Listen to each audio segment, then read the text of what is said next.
서울시가 고 박원순 서울시장 비서 성추행 의혹에 대해 민관합동조사단을 구성해 철저한 진상규명에 나서기로 했습니다. 또 피해 직원에 대한 2차 가해 차단을 최우선으로 하고 이 직원이 일상으로 복귀할 수 있도록 적극 지원하겠다고 밝혔습니다. 고 박원순 시장의 성추행 의혹에 대해서 이해찬 민주당 대표가 뒤늦게 피해 호소인의 고통에 깊은 위로와 함께 친절하게 사과한다고 말했습니다. 통합당은 여론에 등 떠밀린 사과라며 의혹에 대한 철저한 진상규명을 다시 한번 촉구했습니다. 국내 코로나19 신규 환자는 39명 증가했고 이 가운데 해외 유입 사례가 28명입니다. 환자의 해외 유입 사례 비중이 커지자 정부는 방역 강화 대상국을 추가로 지정하고 선원 교대 목적 입국자의 비자 면제 제도를 중단하기로 했습니다. 트럼프 미국 행정부가 온라인으로만 수업을 듣는 유학생의 비자를 취소하기로 한 조치를 철회했습니다. 유학생들이 대거 빠져나갈 경우 재정 타격을 우려한 대학들에 이어 지방 정부까지 법적 대응에 나서자 한 발 물러선 겁니다. 지난해 붉은 수돗물 사태가 벌어진 인천 서구 일대 수돗물에서 깔따구류 유충이 잇따라 발견됐습니다. 인천시는 유해성이 확인된 적은 없다면서도 신고가 접수된 지역의 3만 6천여 세대에 수돗물을 마시지 말라고 당부했습니다. 지난 10일 100세를 일기로 별세한 우리나라 첫 육군대장 고 백선엽 장군의 영결식이 오늘 오전 서울 아산병원에서 열렸습니다. 6.25 전쟁 당시 입었던 전투복 모양의 수의를 입은 고 백선엽 장군은 국립대전현충원에 안장됩니다. 네, 시청자 여러분 안녕하십니까? 7월 15일 뉴스앤이슈 시작합니다. 예기치 못한 시장 유고 사태로 극심한 혼란을 겪고 있는 서울시가 첫 입장을 밝혔습니다. 여성단체와 법률 전문가 등 외부 전문가가 참여하는 민관합동조사단을 구성해서 진상규명에 나서겠다고 밝혔습니다. 서울시청에 나가 있는 취재기자 연결합니다. 이상순 기자. 네, 서울시청입니다. 네, 외부 전문가가 참여하는 민관합동조사단, 이 목적은 객관성을 그만큼 담보하겠다는 거죠? 네, 그렇습니다. 서울시가 오늘 밝힌 민관합동조사단에는 여성단체와 인권 전문가, 법률 전문가 등 외부인이 참여하게 됩니다. 서울시는 조사단의 구성과 운영 방식, 일정 등에 대해서는 여성단체 등과 협의할 계획입니다. 조사의 공정성과 객관성을 담보하기 위해서라는 게 서울시의 설명입니다. 이 민관합동조사단은 서울시로서는 불가피한 선택이었을 것으로 분석됩니다. 고 박원순 시장의 극단적 선택의 원인이 됐을 것으로 보이는 성추행 고소 사건에서 서울시 측에도 여러 의혹이 제기됐기 때문입니다. 성추행 고소인은 변호인 등 대리인을 통해서 비서에 지원한 적도 없는데 비서에 채용됐고 비서 업무를 수행하면서 일어난 신체적 접촉과 심야 문자 등에 대해서 괴로움을 토로했지만 아무도 나서지 않았다고 주장한 바 있습니다. 네, 지금 그런데 권한 대행을 맡고 있는 서정엽 행정일부시장이 비서 채용 당시 비서실장이었다 이런 보도도 나왔어요. 네, 서울시가 이 보도에 대해서 오늘 입장을 내놨는데요. 박 시장의 장례 이후 침묵을 이어오던 서울시의 사실상 첫 번째 입장 표명이었습니다. 출입 기자들에게 보낸 문자를 통해서였습니다. 서울시는 서정엽 권한대행이 비서실장 재직 당시 이번 사안과 관련된 어떤 내용도 인지하거나 보고받은 바가 없다고 밝혔습니다. 서울시는 그러면서 이런 추측성 보도는 진실을 밝히는 데 혼선을 주고 또 다른 2차 피해를 불러올 수 있다면서 매우 유감스럽다고 덧붙였습니다. 이런 가운데 2차 가해 등 이번 사건 피해 호소인에 대한 서울시의 대책도 나왔다고요? 네, 서울시는 지금도 서울시 직원인 피해 여성에 대한 2차 가해 차단을 최우선 과제로 삼겠다고 밝혔습니다.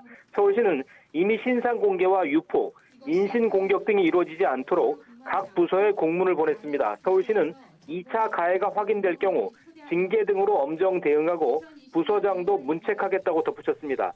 서울시는 이와 함께 피해 여성이 일상으로 복귀할 수 있도록 정신적 치료, 정서 회복을 위한 치료 회복 프로그램, 주거 안전 등 제반 사항을 적극 지원한다는 방침입니다. 지금까지 서울시청에서 YTN 이상순입니다. 네, 경찰이 고 박원순 서울시장의 사망 전 행적이 담긴 휴대전화를 디지털 포렌식으로 분석하기로 했습니다. 일단 사망 경위를 밝히기 위한 분석이라고 선을 그었지만 피소 사실이 박 시장에게 유출됐다는 의혹에 대한 수사로도 이어질지 관심이 모아지고 있습니다. 부장원 기자가 보도합니다. 고 박원순 서울시장의 시신이 발견됐던 숙정문 인근 인적이 드문 산속. 이곳에서 명함과 가방, 휴대전화 등 박 시장의 소지품도 함께 발견됐습니다. 경찰은 당시 수거에 보관하고 있던 휴대전화를 디지털 포렌식으로 분석하기로 했습니다. 정확한 사망 경위를 밝히기 위해서입니다. 기종은 신형 아이폰으로 비밀번호 해제 작업은 경찰청 디지털 포렌식 팀에서 맡습니다. 경찰 관계자는 타살 혐의점은 없어 보이지만 사회적 관심이 집중된 사건이라 분석할 필요성이 있다고 설명했습니다. 다만 장례를 마친 지 얼마 되지 않은 점을 고려해 며칠 시간을 두고 유족과 일정을 조율하겠다고 덧붙였습니다. 박 시장의 휴대전화에는 사망 전 행적이 고스란히 담겨 있을 가능성이 큽니다. 숨진 경위는 물론 성추행 의혹과 수사정보 유출 의혹까지 풀어낼 수 있는 핵심 단서로도 꼽힙니다. 하지만 경찰은 이번 포렌식 작업은 유족의 동의 아래 사망 경위를 밝히는 데만 한정할 것이라고 선을 그었습니다. 다른 수사를 위한 자료 확보에는 쓰지 않겠다는 겁니다. 성추행 혐의나 피소사실 유출 의혹을 수사하려면 별도의 압수수색 영장을 발부받아야 합니다.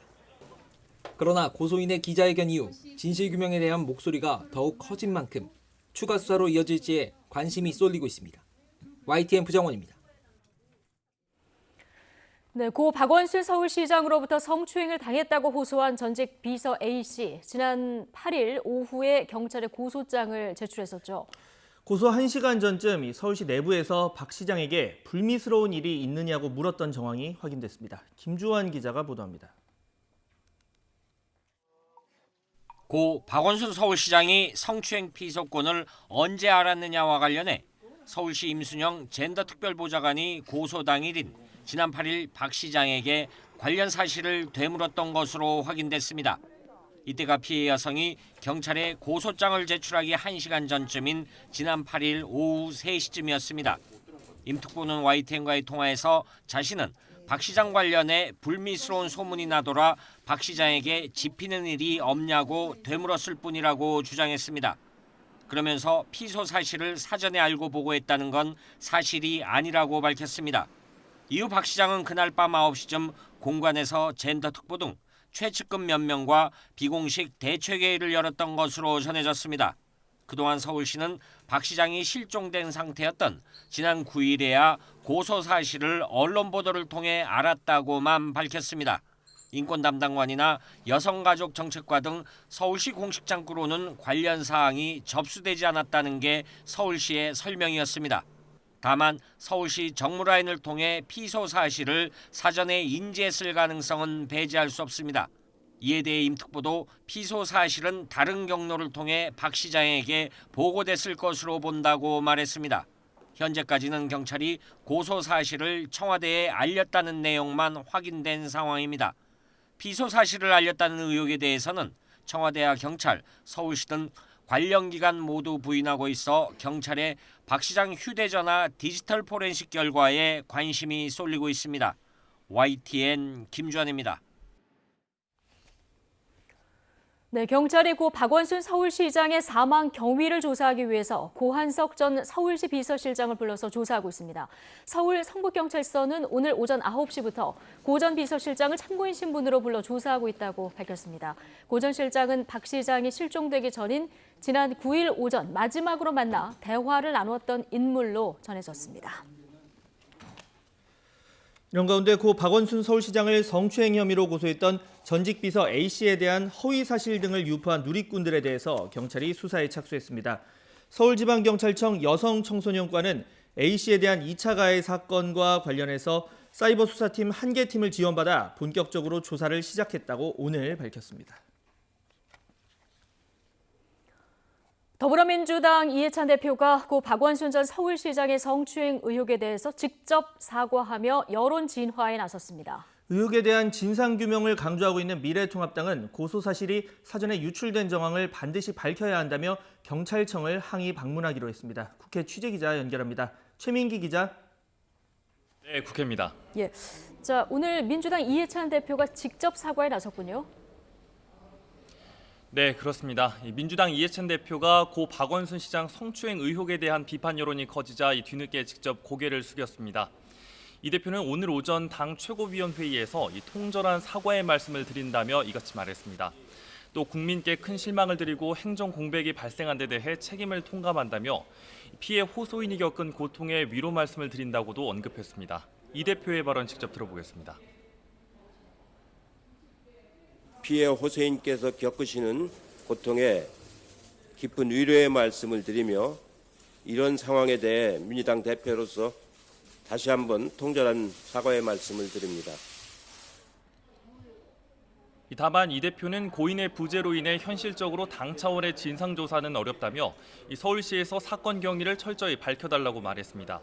이와 함께 당 소속 공직자들의 기강을 세울 특단의 조치를 마련하고 당 구성원을 대상으로 성인지 교육을 강화하도록 당규 개정도 하겠다고 덧붙였습니다. 공식 사과를 하긴 했지만 이 대표는 한편으로는 고인에 대한 근거 없는 비난을 멈추고 정쟁과 여론몰이 수단으로 활용하는 것을 하지 말아달라고 촉구하기도 했습니다. 앞서 이 대표는 지난 13일 강훈식 수석대변인을 통해 사과했지만 진정성 없는 대리 사과란 지적이 나오면서 비판이 수그러들지 않자 직접 진화에 나선 것으로 보입니다. 통합당 입장도 알아보겠습니다. 지금 의혹의 진상규명을 요구하면서 비판 수위를 높이고 있죠. 네, 통합당은 추모 기간이 끝난 만큼 박 시장의 성추행 의혹을 둘러싼 진상규명을 강조하고 있습니다.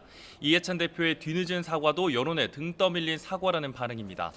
통합당 김성원 원내수석 부대표는 YTN과의 통화에서 이 대표의 사과는 억지 사과일 뿐이라고 비판했습니다. 또 이 대표가 당 차원의 대응을 물은 기자에게 험한 말을 한 데 대해서도 지금껏 아무런 사과도 하지 않았다고 지적했습니다. 김은혜 대변인도 굳은 논평을 통해 사과한다면서 진상조사는 외면한 안 하느니만 못한 변명이라며 끝내 자기 편만 챙기겠다는 대국민 선언이라고 꼬집었습니다. 이 통합당은 앞서 청문회 추진 의지를 밝혔는데요. 당장 하기보다는 우선은 추가 사실 파악에 집중해서 속도를 조절하고 현안부터 상임위 중심으로 대응한다는 계획입니다. 이와 관련해서 통합당은 행정안전위원회 위원을 중심으로 오늘 오후 3시에 경찰청을 항의 방문합니다. 피해 여성의 고소 사실이 사전에 박 시장 측에 유출된 정황이 불거진 만큼 이에 항의하고 경찰이 수사 기밀을 누설했는지 경찰청 차원의 구체적 해명을 듣겠다는 겁니다. 이 통합당은 상임위원회 업무보고 등을 통해 서울시의 관련 동행이 흘러들어간 경위에 대해서도 따져먹겠다는 계획입니다. 이런 가운데 김종인 비대위원장과 주호영 원내대표 등 통합당 지도부는 오늘 백선엽 장군의 연결식에 참석해 고인의 마지막 길을 함께했습니다. 지금까지 국회에서 YTN 최민기입니다.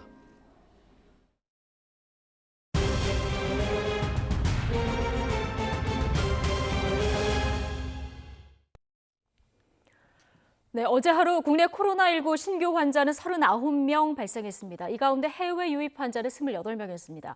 취재기자 연결해서 자세한 내용 들어보겠습니다. 신현준 기자. 네, 신현준입니다. 네, 자, 오늘도 역시 국내 감염보다 해외 유입 확진자가 더 많군요. 네, 그렇습니다. 오늘 0시 현재 코로나19 신규 환자는 39명입니다. 이로써 누적 확진자는 모두 13,551명이 됐습니다. 39명 가운데 국내 발생이 11명이고 해외 유입이 28명으로 해외 유입이 2배 이상 많습니다. 먼저 국내 발생은 사흘 연속 10명대를 유지하고 있는데요. 지역별로 보면 서울이 6명, 경기 3명, 그리고 광주와 대전에서 각각 1명씩 나왔습니다.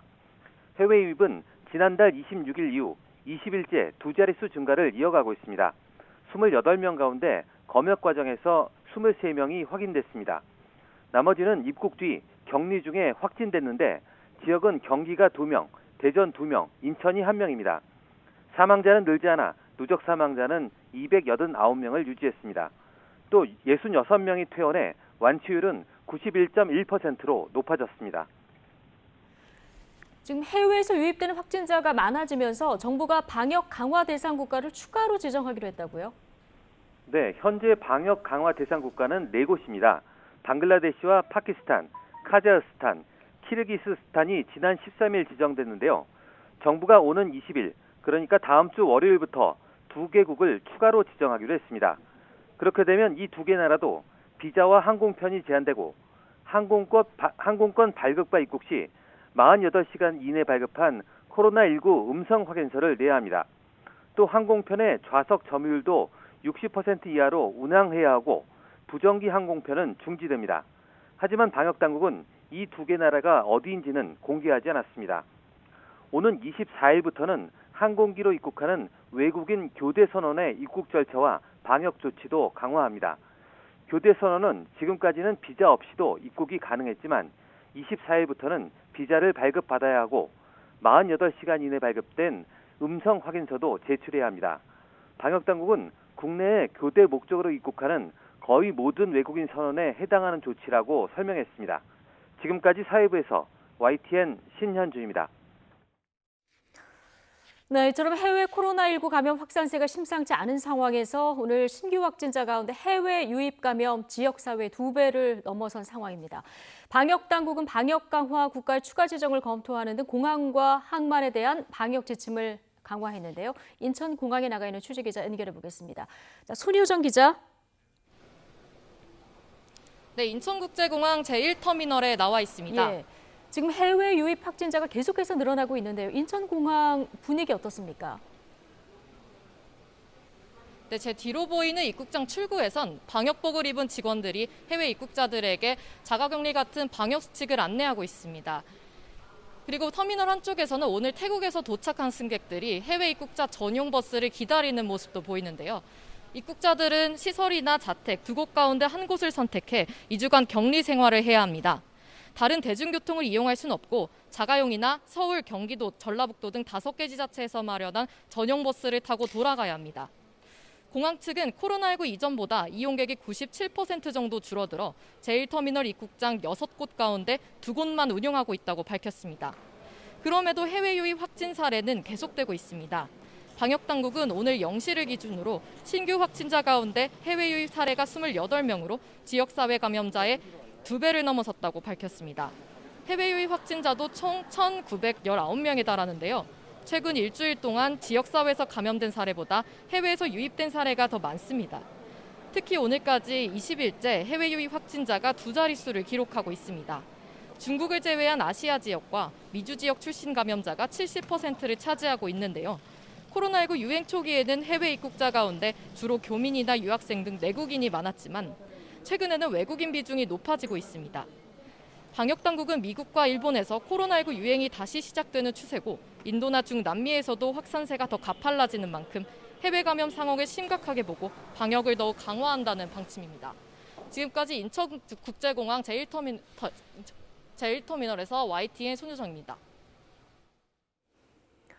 네, 미국 트럼프 행정부가 온라인 수강만 하는 유학생 비자를 취소하겠다는 조치를 철회했습니다. 200여 곳의 대학들이 직간접적으로 법적 대응에 나섰고 18개 지방정부까지 소송전에 가세하자 한 발 물러섰다는 분석입니다. 워싱턴 강태욱 특파원입니다. 충격적인 조치를 내놓은 지 8일 만에 트럼프 행정부가 손을 들었습니다. 대학이 가을 학기에 온라인을 통해 전면적으로 수업을 진행할 경우 유학생들을 전학시키거나 출국하도록 하는 규정을 철회하기로 한 겁니다. 온라인 수강 유학생 비자 취소 조치는 경제 재개를 위해 학교가 문을 열도록 하려는 트럼프 행정부의 압박 가운데 하나였습니다. 트럼프 대통령은 연일 가을 학기 대면 수업을 강조해 왔습니다. We have to get them open and I think there's a lot of politics going along. I think they'll do better if they can keep the schools closed in the election. I don't think it's going to help them, frankly. 하지만 강한 반발을 불러왔습니다. 수십만 명의 유학생들이 빠져나가면 대학도 재정적으로 타격을 받을 수밖에 없기 때문입니다. 먼저 하버드대와 매사추세츠 공대가 이 조치를 중단해달라고 가처분 소송을 제기했습니다. 이어 캘리포니아주와 존스홉킨스 대학도 별도로 소송을 제기했고 스탠퍼드 듀크대 등 59개 대학은 동조하는 내용의 의견서를 법원에 제출했습니다. 반발은 대학뿐만이 아니었습니다. 매사추세츠 등 17개 주와 워싱턴 DC가 행정부 방침을 저지하겠다며 보스턴 연방지방법원에 소송을 제기했습니다. 결국 하버드대 등이 제기한 소송에서 법원이 중재하면서 트럼프 행정부가 물러섰습니다. 워싱턴에서 YTN 강태욱입니다.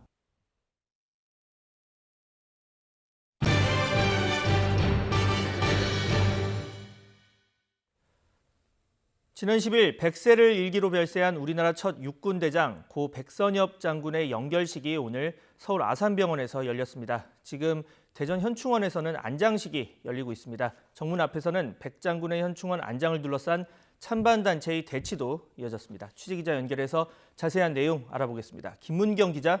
네, 국방부입니다. 네, 고 백선엽 장군의 안장식 애초 11시 반에 시작된다 이렇게 예정돼 있었는데 아직 진행 중이죠? 네, 그렇습니다. 운구차가 조금 전 대전 현충원에 도착했으니까요. 지금쯤 안장식이 진행 중인 것으로 보입니다.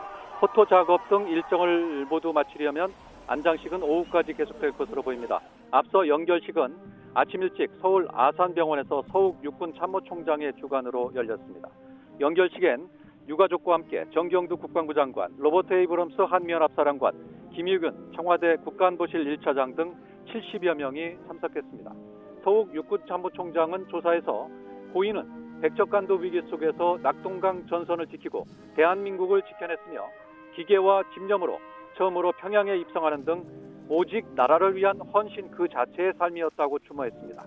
대전 현충원에서 진행되는 안장식엔 백장군이 이끌었던 경북 다부동 전투의 참전 용사 4명과 함께 육군 장병 4명이 호투에 참여합니다.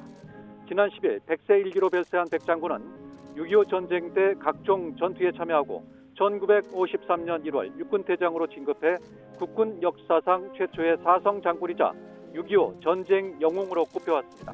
하지만 일제 강점기 당시 조선인 독립군 토벌대였던 간도 특설대에서 복무한 이력으로 지난 2009년 친일 반민족 행위자 명단에 이름이 오르면서 지금도 논란이 여전합니다. 안장식이 열리는 대전 현충원 앞에서는 백장군의 국립묘지 안장에 찬성하는 단체와 반대하는 단체가 대치하며 긴장된 분위기가 조성됐지만 별다른 충돌은 일어나지 않았습니다. 경찰은 만일의 경우에 대비해 8개 중대 420명을 동원해 주변 도로를 통제했습니다. 안장식에서는 백장군이 생전에 의미 있다고 생각한 경북 다부동 등 6.25 격전지 8곳에 흙이 뿌려지는데요. 백장군은 6.25 전쟁 당시 입었던 전투복과 같은 모양의 미군 전투복을 입고 영면에 들어갑니다. 지금까지 국방부에서 YTN 김문경입니다. 성착취물을 제작하고 유포한 텔레그램 박사방 운영자 조주빈 범행에 가담한 혐의를 받고 있는 또 다른 공범의 신상이 공개됐습니다.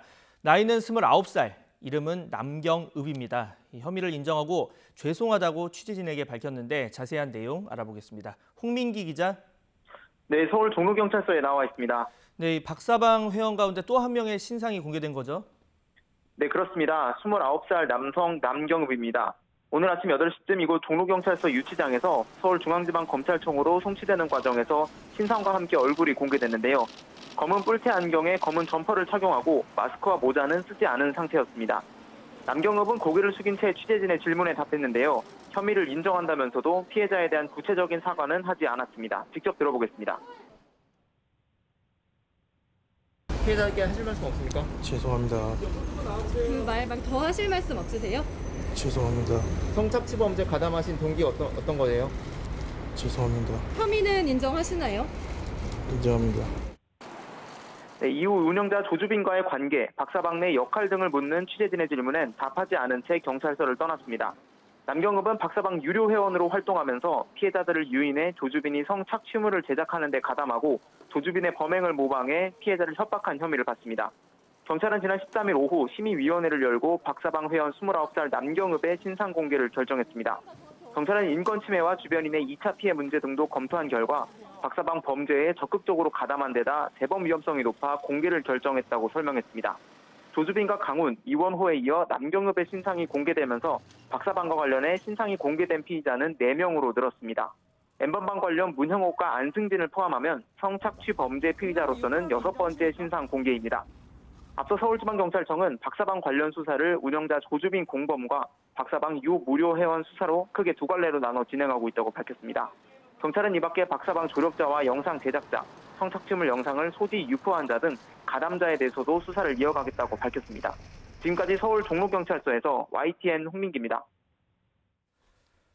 작년 붉은 수돗물 사태가 벌어졌던 인천 서구 일대에서 또다시 수돗물에서 벌레가 발견돼 주민들이 불안해하고 있습니다.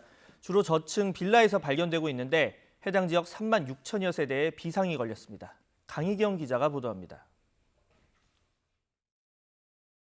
지난해 붉은 수돗물 사태로 큰 곤욕을 치른 인천 서구 지역을 중심으로 이번에는 수돗물에서 벌레, 즉 유충이 발견됐다는 제보가 이어지고 있습니다. 주로 정수장에서 직접 수돗물을 공급받는 왕길동과 당하동 등 저층 빌라에서 발견되고 있습니다. 지금 주민들이 유충이 나온다고 걱정이 많대요. 지난 9일부터 20건이 넘는 신고가 접수됐습니다. 상수도 사업본부 등에서 즉시 현장을 점검한 결과 발견된 유충은 깔따구류의 일종으로 확인됐습니다. 인천시는 국내에 알려진 깔따구류가 유해하다고 확인된 바 없다면서도 신고가 접수된 지역 3만 6천여 세대에 수돗물을 직접 마시는 것을 자제해달라고 당부했습니다. 또 정수장에서 수돗물을 정수하는 데 사용하는 활성탄 여과지에서 발생한 유충이 수도관을 통해 가정으로 이동한 것으로 보고 DNA 일치 여부 등을 조사할 예정입니다. 인천시 교육청도 학부모 불안이 가중되지 않도록 만전을 기해달라고 당부했습니다. 안전성이 명확하게 확인될 때까지는 급식을 중단하거나 생수를 사용해 급식을 제공할 계획입니다. 39개 학교에 대해서 급식을 중단하도록 조치를 하고 대체 급식이나 생수를 이용한 급식을 할 수 있도록 일선 학교에서는 축소 수업을 통해 학생들을 일찍 귀가시켰습니다. 원래 코로나 때문에 40분이었는데 35분으로 단축하고 점심도 안 먹었어요. 점심 왜 안 먹었어요? 벌레 나와서. 유충 나와서 수돗물에서. 인천시는 활성탄 여과지 사용을 중단하고 기존 수돗물을 교체하는 등 긴급 조치를 시행하는 동시에 원인을 명확히 밝혀내기 위한 다양한 조사를 진행하고 있습니다. YTN 강희경입니다.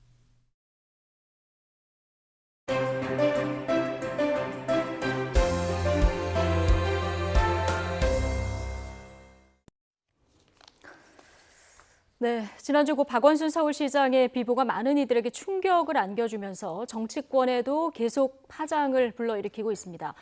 진상규명을 어떻게 할 것이냐를 두고 여야의 시선도 엇갈리고 있는데요. 오늘은 여야 의원 두 분 모시고 현안에 대한 각 당 입장 들어보도록 하겠습니다. 더불어민주당 박용진 의원 그리고 미래통합당 박성중 의원 두 분 모셨습니다. 어서 오십시오. 안녕하세요. 안녕하세요. 예. 조금 전에 그동안 말을 아꼈었던 서울시가 고 박원순 서울시장의 성추행 의혹 사건과 관련한 입장 발표를 했습니다. 박 시장의 장례 이후에 서울시의 첫 공식 입장 표명인데 어떤 내용이 있는지 먼저 듣고 오시겠습니다. 서울시는 여성단체, 인권 전문가, 법률 전문가 등 외부 전문가가 참여하는 민간 합동 조사단을 구성해 철저한 진상규명에 나서겠습니다. 민간 합동 조사단 구성 운영으로 조사의 공정성과 객관성을 담보하겠습니다. 조사단의 구성과 운영 방식, 일정 등에 대해서는 여성단체 등과 구체적으로 협의해 나가겠습니다. 네, 서울시의 첫 입장 표명이라서 굉장히 관심을 모았었는데요. 일단 그 피해 호소 여성에 대한 2차 피해 없도록 하겠다. 이 얘기 뒤에 지금 들으신 이 얘기가 들어있었는데 민관의 합동조사단을 구성하는데 외부 전문가를 참여시키겠다는 거예요. 객관성, 공정성 이런 걸 좀 담보하겠다 이런 취지인 거죠? 서울시는 남녀고용평등법에 의해서요. 그 직장 내 이런 성희롱, 성추행 관련 사건이 벌어졌을 때 이에 대해서 2차 가해와 2차 피해가 벌어지지 않도록 할 의무가 있고요. 예. 관련된 그 절차에 따른 관련된 역할을 하도록 규정되어 있는 걸로 알고 있습니다. 그래서 서울시가 나서는 건 너무 당연한 거라고 생각을 하고 다만 이와 관련해서 서울시가 자체적으로 조사하는 것이 외부로부터 신뢰를 얻기가 혹시 어려울 수도 있으니 아예 차제에 그런 논란이 있지 않도록 외부의 전문가 단체들과 함께 하겠다라고 하는 입장인 것 같고요. 이번 이제 이 구성이나 이런 과정도 다 공개리 진행될 것 같으니까 서울시가 진행하는 진상조사 과정을 지켜볼 필요가 있다고 봅니다. 민관 합동조사단 뭐 이 정도면은 공정성 담보한다고 보십니까? 저희들은 굉장히 부족하다 이렇게 보고 있습니다. 우선 민간 합동조사단이 법적인 권한이 없습니다. 그러다 보니까 자료 제출이라든지 이런 걸 요구할 권한도 없고요. 또 구체적인 수사에 대해 수사권이 없기 때문에 굉장히 그 정밀 디테일한 부분에 대해서 수사라든지 이런 접근이 불가능합니다. 그런 차원에서는 굉장히 문제가 있다. 저희들은 그렇게 보고 있고요. 지금 이번 사건만 하더라도 안희정 전 충남지사, 오거돈 전 시장 또 이번에 세 번째 아닙니까? 그 사이에 여러 민주당에서 이게 가는 자성의 목소리 또 조사 이런 내용들이 많이 있었는데 네. 또 똑같은 말을 한다는 차원에서 저희들은 상당히 유감이다 이런 말씀을 드리고 싶습니다. 예. 민주당 이와 관련해서 이해찬 대표의 사과도 있었는데 잠시 뒤에 들어보도록 하고 지금 가장 큰 논란은 서울시가 피해자 고소 관련한 내용을 언제 그리고 어디까지 파악하고 있었느냐 이 부분이 아닐까 싶은데요. 예.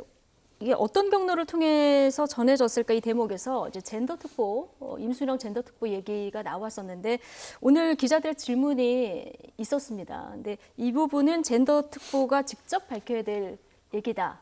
여기까지만 얘기를 들을 수 있었거든요. 먼저 박성중 의원님 말씀하신 거와 관련해서 말씀을 드리면 서울시와 민주당은 다르죠. 서울시는 이제 기관이고 민주당은 이제 민주당 당적 소속 정치적 단체장이기 때문에 같이 연계하고 유관하지 않습니까? 말씀 좀 드릴게요. 그러니까 이 문제와 관련해서 그 기관이 우선적으로 책임지고 진상조사하는 게 맞다 이 말씀을 드리는 거예요. 법이 그렇게 정해져 있는 걸 갑자기 민주당을 끌어서 얘기하실 필요는 없고요. 정치적 책임을 피할 생각은 없습니다. 그러니까 그 부분은 그 부분이고 법이 정해 있는 절차대로 법이 정해진 거 없습니다. 서울시에서 조사하라고 법이 정해진 것 없습니다. 서울시에 인권위원회가 설치되어 있을 뿐이지. 예. 자, 박용진 의원님 얘기 끝나고 그러겠습니다. 드리겠습니다. 그래서 미래통합당 하신 말씀 많은 건 알겠는데 얘기는 좀 듣고 해주시면 좋겠고 어쨌든 서울시가 이렇게 조사를 해야 될 필요가 있어요. 그리고 그 부분과 관련해서 서울시가 최대한 공개적으로 외부기관의 신뢰를 잃지 않고 서울 시민의 신뢰를 잃지 않기 위해서 하겠다고 하는 건 좀 맞다고 봅니다. 수사 권한 당연히 없죠. 그리고 수사는 수사고 진상조사는 진상조사니까 진상조사와 관련된 것을 분명히 하겠다. 그리고 아마 그 과정에는 그 피해 여성이 계속해서 이 피해를 호소하고 있었는데도 불구하고 이것이 전혀 절차를 밟지 못했다라고 하는 이런 의혹 제기와 관련해서도 당연히 저는 진상조사가 있어야 된다고 보고요. 그리고 지금 말씀하신 어떻게 처음에 서울시 관계자가 고소 관련 사항을 알게 되었는지 과정도 되게 중요하다고 봅니다. 왜냐하면 이거는 앞에 것은 진상조사에 관련된 얘기지만 지금 제가 말씀드린 이 부분은 수사의 대상이 될 수 있거든요. 그렇죠. 특히나 우리 사회의 사회적 약자가 침해당한 경제적인 혹은 인권 침해 혹은 이런 성 비위와 관련된 사안들 모든 것이 사회적 약자들이 당하는 경우가 많고 그와 관련해서 이를 처벌해주고 바로잡아달라고 하는 호소를 국가기관 특히나 강제수사권이 있는 경찰, 검찰 등에 호소하는 과정과 절차가 법적으로 보장되어 있잖아요. 그런데 그렇게 그 호소를 하고 고소고발 등의 조치를 통해서 이를 바로잡기 위한 절차를 사회적 약자들이 진행을 하는데 이 느닷없이 그 피고발인, 피고소인들에게 이 사실이 곧바로 넘어가서 이 일을 바로잡기는커녕 오히려 불이익을 당할 상황이 되게 된다고 하는 건 이거는 누구도 원치 않는 상황이기 때문에요. 이 부분과 관련해서는 수사기관에서 그리고 특히나 경찰이 책임지고 이 부분은 반드시 사실을 좀 밝힐 필요가 있고요. 임순영 젠더특보의 경우도 이후에 수사과정, 조사과정이 있게 되면 이 누구로부터 처음에 이 상황을 인지했는지 본인은 이건 고수 상황은 아니었다. 뭔가 좀 문제가 있다, 불미스러운 일이 있다라는 식으로 이야기를 들었고 그걸 확인하는 것만 본인이 했다는 거기 때문에 그러나 그것도 역시 초반에 누구에게 어떤 내용으로 들었는지는 조사 내용에 응하겠다고 얘기를 한 걸로 알고 있습니다. 저희들이 민간합동수사단이 굉장히 미흡하다 이렇게 요청한 것은 우선 이번에 보면은 서울시 내부 보고를 했는데 묵살당했습니다. 서울시 자체도 조사 수사 대상이 될 수 있습니다. 그러다 보니까 이것은 굉장히 미흡하겠다. 물론 서울시 합동조사단이 조사하는 것에 대해서는 반대하지 않습니다. 그러나 효과적으로는 굉장히 미흡하겠다는 게 저희들이 첫 번째고요. 두 번째는 이번 박은순 고소 사건에 대해서 고소 당일날 이미 경찰청이나 청와대가 했는지 모르겠지만은 본인한테 전달이 됐습니다. 이것은 형사소송법이 굉장히 위법한 상황이기 때문에 그런 것도 수사를 해야 됩니다. 조사 이상의 거기 가야 됩니다. 그리고 박은순 시장의 여러 가지 행적 또 사망 경위 이런 거 자살 이유 이런 걸 과연 조사할 수 있겠느냐 그런 상세함까지 조사를 해야 되고 더 중요한 것은 그 고소 사건에 대한 전반적인 내용을 진입 파악을 해야 됩니다. 이런 차원에서 서울시가 과연 할 수 있겠느냐 이런 차원에서 저희들은 특검까지 주장하고 있는 그런 이야기입니다. 서울시가 과연 할 수 있을까? 여기 연루된 분이 있을 수도 있는데 이런 의견이신데요. 어떻게 보십니까? 아까 제가 말씀드린 것처럼 직장 내에서 벌어진 이런 성비위 사건, 직장 내 성희롱 사건 이런 등등에 대해서는 해당 기관이 우선적으로 조치를 네. 취할 부분이 있어요. 이거 의무적으로 해야 되는 걸로 알고 있고요. 일단 단계적으로 봤을 그렇습니다. 때. 이렇게 해야 된다고 보고요. 일단 고소인이 사망에 이르게 피고소인이 사망에 이르렀기 때문에 더 이상 이 부분과 관련된 형사적 절차는 종결되는 것으로 제가 압니다. 예. 그러나 그거 이외에 지금 나타나고 있는 이제 고소 내용이 흘러나간 것으로 보이는 추정 관련해서 예. 혹은 서울시가 아까 말씀하신 것처럼 이 호소를 묵살했다라고 하는 정황과 예. 관련해서 서울시가 그 수사 대상일 수 있다고 봅니다. 이런 예. 과정을 통해서 이 사건을 둘러싼 의혹이나 이런 것들은 밝혀질 수 있다고 보거든요. 그러니까 고 박원순 서울시장과 관련된 직결된 문제는 종결됐지만 그 주변을 둘러싼 여러 의혹들과 관련해서는 경찰이 수사를 할 수도 있고요. 예. 또 서울시가 진상조사를 할 수 있는 사안이기 때문에 예. 그것을 먼저 지켜보는 것이 맞죠. 둘 다 할 수 있는데 일단 1차적으로 서울시가 자체적으로 이렇게 아니 경찰은 따로 판단할 거라고 판단할 봅니다. 거라고. 예. 그리고 그 고소 사실 유출건 관련해서 이것이 서울시가 알았느냐 몰랐느냐, 정확히 알았느냐, 고소를 했는지를 알았느냐 몰랐느냐 여기에 대해서 직접적인 인과관계는 아직 밝혀진 게 있습니까? 저도 모르죠. 그거는 그러나 합리적으로 추정은 된다고 보시는. 그러니까 서울시가 그것을 알았다고 하는 것은 예. 지금 뭐 여론, 그러니까 언론의 그 취재를 통해서 몇 가지 확인된 건 있잖아요. 예. 그러니까 일단 임순영 젠더 특보가 본인이 불미스러운 일을 벌어지고 있다를 확인하기 위해서 예. 박원순 시장에게 그 부분을 확인했었다는 것까지는. 거기까지만 알았다는 거군요. 예, 그렇죠. 본인은 예. 거기까지만이었고 이제 고소 사실과 관련해서는 몰랐다는 거고요. 예. 피해자가 고소인이 고소와 관련된 진정 내용과 관련된 이제 그 조사를 받고 있었던 시간 안에 이 부분이 흘러갔을 예. 가능성이 있기 때문에 이것이 만일에 국가기관에 내에서 이것이 흘러나갔다고 한다면 그 전에 다른 방식으로 혹시 알려드리는 거하고 또 다르게 예. 이건 되게 대단히 위법한 상황이고 심각한 상황이라고 저는 예. 보거든요. 그 부분은 그 부분대로 보고요. 만일에 그것이 아니었다라고 그러면 어떤 경로였는지도 서울시의 그 조사 과정에서 확인될 수 있을 거라고 봅니다. 예. 저희들은 그 여러 가지 제보나 정보 이런 걸 통해서 좀 다른 관점을 이야기하고 싶은데요. 예. 어떤 제보가 있었습니까? 박 전 시장께서 자살하기 전에 이런 제보를 충분히 받고 고소건도 충분히 알고 있었다는 그런 사항입니다.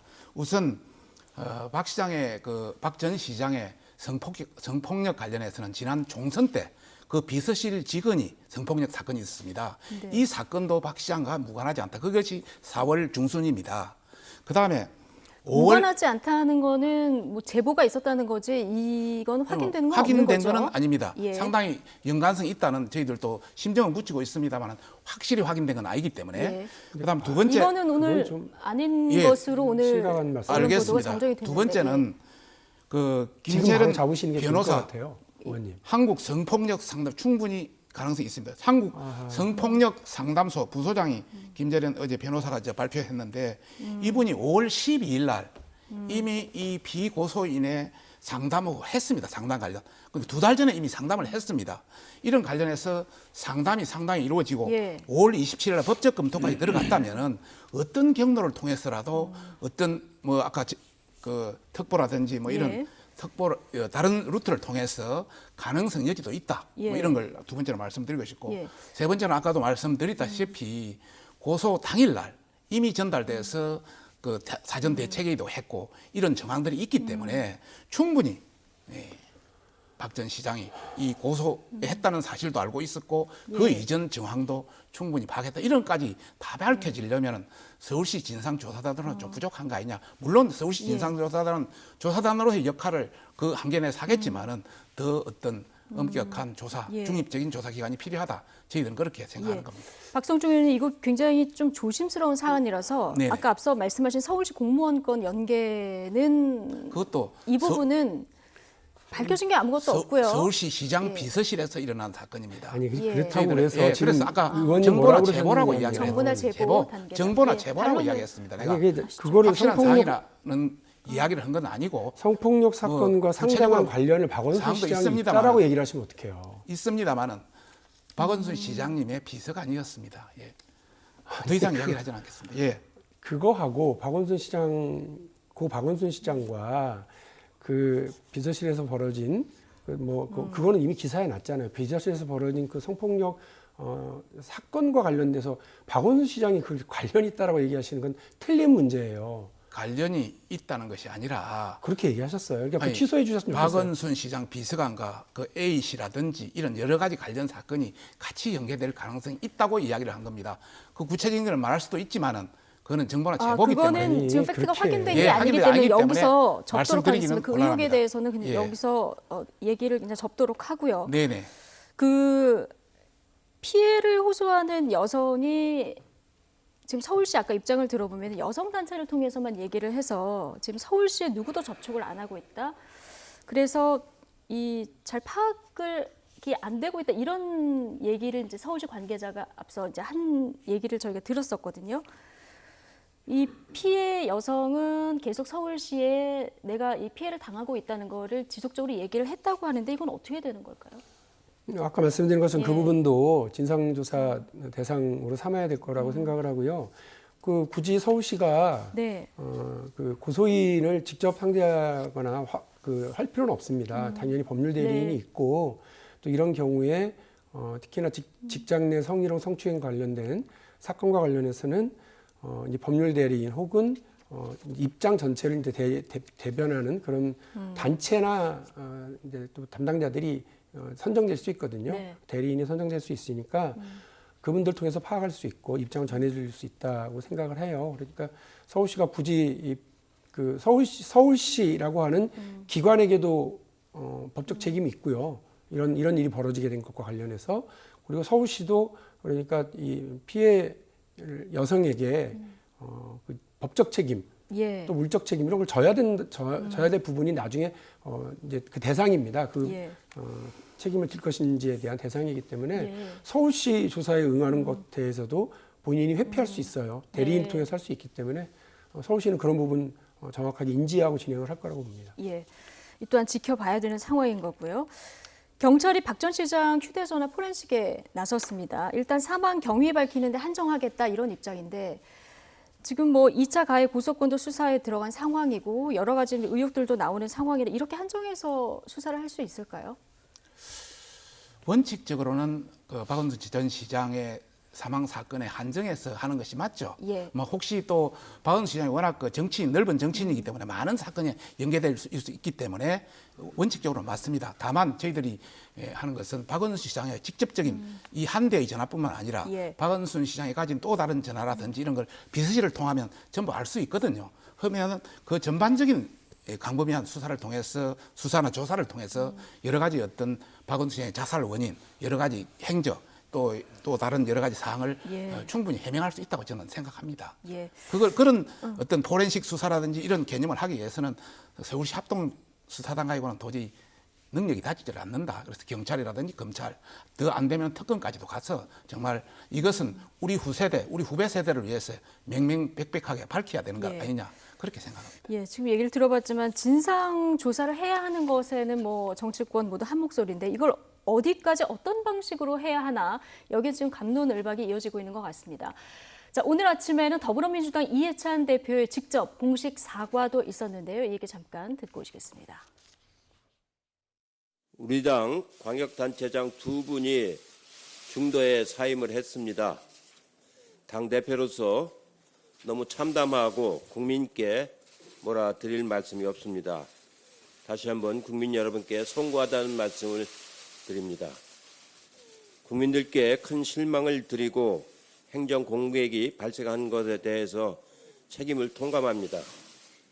아울러 피해 호소인께서 겪으시는 고통에 깊은 위로의 말씀을 드리며 이런 상황에 대해 민주당 대표로서 다시 한번 통절한 사과의 말씀을 드립니다. 우리 민주당은 피해자 중심주의를 견고하게 지켜왔습니다. 이 사안도 마찬가지로 피해자 입장에서 진상을 규명하는 것이 당연하지만 당으로서는 아시다시피 고인의 부재로 인해서 현실적으로 진상조사가 어렵다는 점은 이해를 해주시기 바랍니다. 피호소인의 뜻에 따라 서울시가 사건 경위를 철저하게 밝혀주시기 바랍니다. 또한 피호소인에 대한 근거 없는 비난을 멈추고 당사자의 고통을 정쟁과 여론몰이의 수단으로 활용하지 않을 것을 다시 한번 간곡하게 부탁을 드립니다. 민주당은 당 소속 공직자들의 부적절한 행동을 차단하고 기강을 세울 특단의 조치를 마련하도록 하겠습니다. 아울러 당 구성원들을 대상으로 성인지교육을 강화할 수 있는 당규를 개정하도록 하겠습니다. 다시 한번 국민 여러분께 깊은 사과의 말씀을 드립니다. 오늘 직접 사과해서 이제 진화에 나서는 모습을 보셨는데 통절한 사과의 말씀을 드린다. 오늘 이 사과의 수위를 굉장히 높였습니다. 이렇게 그동안 뭐 너무 늦은 거 아니냐라고 네. 하는 국민들의 비판과 따가운 눈초리가 있었던 걸 예. 알고 있습니다. 그러나 이제 당의 입장에서는 어쨌든 애도 기간이 끝나고 나서 그 절차를 하려고 마음 먹었던 것 같고요. 또 당 안에서 좀 늦었다는 뭐 얘기도 있습니다만 어쨌든 여성 의원님들도 나서고 또 뭐 저도 이야기를 했고 그 방향은 똑같습니다. 그러니까 당이 해야 될 일, 예. 서울시가 해야 될 일 이런 부분들을 분명히 했고 거기에 대한 국민에 대한 국민 여러분께 대한 이제 사과 말씀도 분명히 했기 때문에 저는 늦었지만 어쨌든 당이 의견들을 하나로 모아서 국민들께 신뢰를 회복하기 위한 예. 이제 대책 마련 또 이런 수습의 과정이 들어가게 된 건 다행스럽게 생각을 합니다. 예. 통합당에서는 좀 등 떠밀린 사과다 이런 비판도 나오는 상황이. 예. 저희들 입장은 너무 늦어도 이런 이야기입니다. 예. 만시지탄의 감이 있다. 오늘 뭐 통렬한 사과라고 이야기를 했습니다만은 닷새 전 7월 10일만 하더라도 기자들이 물었습니다. 어떻게 생각하느냐. 그러니까 뭐 표현하기는 좀 어렵습니다만 XX 자식이라고 막 그런 표현까지 했습니다. 대표가 직접. 그리고 3일 후에는 본인이 직접 사과하지 않고 수석 대변인을 통해서 본인의 생각을 전했습니다. 뭐 예기치 못한 걸로 책임 통감한다는 정도, 진정성도 없고 이제 오늘에서야 5일이 지나서 오늘에서야 이런 사과를 했습니다. 예. 국민들 누구나 다 느끼지 않겠습니까? 아니 뭐 미래통합당한테 칭찬받으려고 사과한 거 아니니까요. 미래통합당이 이 문제와 관련해서 자꾸 이제 정쟁으로 가져가려고 하는 것에 대해서 저희들 정쟁이 아닙니다. 국민들 입장에서 바로 달라는 겁니다. 그러니까 말씀은 좀 드렸으면 좋겠어요, 저도. 그러니까 미래통합당에서 지금 이제 경찰 수사도 이제 시작 단계인데 벌써 특검까지 가 계시잖아요. 예. 그리고 서울시도 오늘에야 어쨌든 진상조사와 관련된 계획과 입장을 국민들께 밝혔는데 벌써 뭐 청문회나 이런 데까지 다 가 계세요. 그러니까 벌써 지금 미래통합당의 경우는 그냥 정쟁의 콩밭에 마음이 가 계신 것 같은 안타까움이 있는데요. 이런 일과 관련해서 정치적 이득을 보겠다고 생각하시면 국민들도 그걸 너무 잘 아시니까 그러지 마시고 경찰의 수사 과정 잘 지켜보시고요. 또 국회에서 이제 국회 들어오시기로 하셨으니까 국회에서 관련 상임위를 통해서 경찰의 여러 의혹이나 이런 부분에 대해서 좀 잘 따져 물어주시면 좋겠고 예. 또 서울시도 역시 행안위 소속이잖아요. 그러니까 서울시에 대해서도 서울시가 지금 말씀하고 계시는 그 미진한 부분들에 대해서 서울시에 좀 추궁할 것 추궁하고 예. 대책을 좀 마련할 것 마련하게 이렇게 해서 좀 실력을 갖춘 제1야당의 모습을 보여주시면 국민들도 많이 좋아하실 거예요. 예, 실력이 뭐 민주당 여당보다 못한 건 절대 아니고요. 저희들이 정쟁의 대상으로 삼고 싶을 생각 추호도 없습니다. 다행입니다. 다만 서울시라든지 또 경찰이라든지 이 안에서 제대로 진상을 하지 못하면 거기까지 갈 수 있다. 이런 표현에 저희들을 한 겁니다. 야당으로서 얼마든지 할 수 있는 말입니다. 저희들이 절대 정쟁의 대상으로 다행입니다. 당의 이익을 위해서 할 생각은 없습니다. 예, 일단 그 사실 파악을 먼저 해보고 안 되면 갈 수 있다. 안 되면 특검이나 청문회 갈 수 있다. 이런 말씀이시는 거죠. 예. 그래서 뭐 맹맹박하게 밝혀진다면 예. 굳이 그것까지 갈 이유는 없는 거죠. 예. 그런데 저희들은 그 이전에 그 기간으로 과연 되겠느냐. 지금까지 갈래라 관행으로 보면 쉽지 않다. 이런 차원에서 먼저 제기를 해놓는 거죠. 예. 지금 아까 이해찬 대표 얘기 들어봤지만 지금 고인이 부재해서 당으로서는 현실적으로 진상조사가 어렵고 그래서 이제 서울시가 철저히 경위를 밝혀줬으면 좋겠다 얘기를 들어봤고요. 여당에서는 제3의 중립적인 기구에서 객관적 사실을 규명하자 이런 목소리도 나왔거든요. 이 제3의 객관적 기구라면은 어디를 생각해 볼 수 있을까요? 글쎄요, 그걸 말씀하신 분께서 명확하게 얘기를 해주시는 예. 게 좋을 것 같긴 한데요. 네, 이건 김부겸 전 의원한테 여쭤봐야 될까요? 그러니까 이게 이제 국가기관을 지칭하시는 건지 아니면 예. 사회적 신뢰를 가지고 있는 민간기관을 말씀하시는 건지는 잘 모르겠습니다. 그러나 이제 서울시가 하는 것도 일정한 한계가 있을 수 있다고 생각하셨으니까 그런 말씀을 하신 것 같은데요. 예. 서울시가 사실상 민간 합동기구라고 그러면 그런 제3의 기구의 성격도 있을 수 있으니까 일단 좀 서울시의 진상조사 과정을 좀 지켜보는 것이 맞겠다 싶고요. 예. 이해찬 대표가 어쨌든 뭐 직접 관련 상황을 수사할 수 있는 권한이 없고 또 예. 이런 그 피고소인이 되어 있는 박원순 시장이 이제 사망하시게 된 상황에서 당이 할 수 있는 일이 지금으로서는 없다고 얘기를 하셨는데 그 이후에 아마 서울시가 제대로 된 진상조사를 한다면 모를까. 그렇지 않으면 아마 당에게도 이러저러한 요구들이 있을 거라고 생각합니다. 예. 그래서 지금은 서울시와 경찰이 하는 수사와 조사 과정을 지켜보고 그 다음에 당에서 혹시나 미진한 부분들이 있으면 할 수 있는 건 찾을 것이라고 생각을 합니다. 예. 지금 현재 정부 조직법상으로 전체 본다면 인권, 여성 인권, 젠더 이런 성소수자 관련해서 본다면은 인권에 국가의 인권위원회가 있습니다. 네. 뭐 서울시도 서울시 인권위원회가 있기 때문에 그것을 보고 뭐 이야기하는 것 아닌가 싶습니다만은 또 여러 가지 뭐 제3의 중립기관도 있을 수 있으니까 예. 저희들 지켜보겠습니다. 예. 민주당은 지금 서울시나 경찰 수사를 지켜보고 안 되면 민주당 차원에서 할 수 있는 일이 있을 것이다. 또 통합당도 국회에 들어와서 이런 부분에 대해서 이제 상임위별로 좀 접근을 하실 예정이신가요? 그렇습니다. 예. 저희들도 어제도 뭐 계속 회의를 하고 이 관련해서 각 상임위별로 따질 것은 따지고 예. 전체를 하겠다는 계획입니다.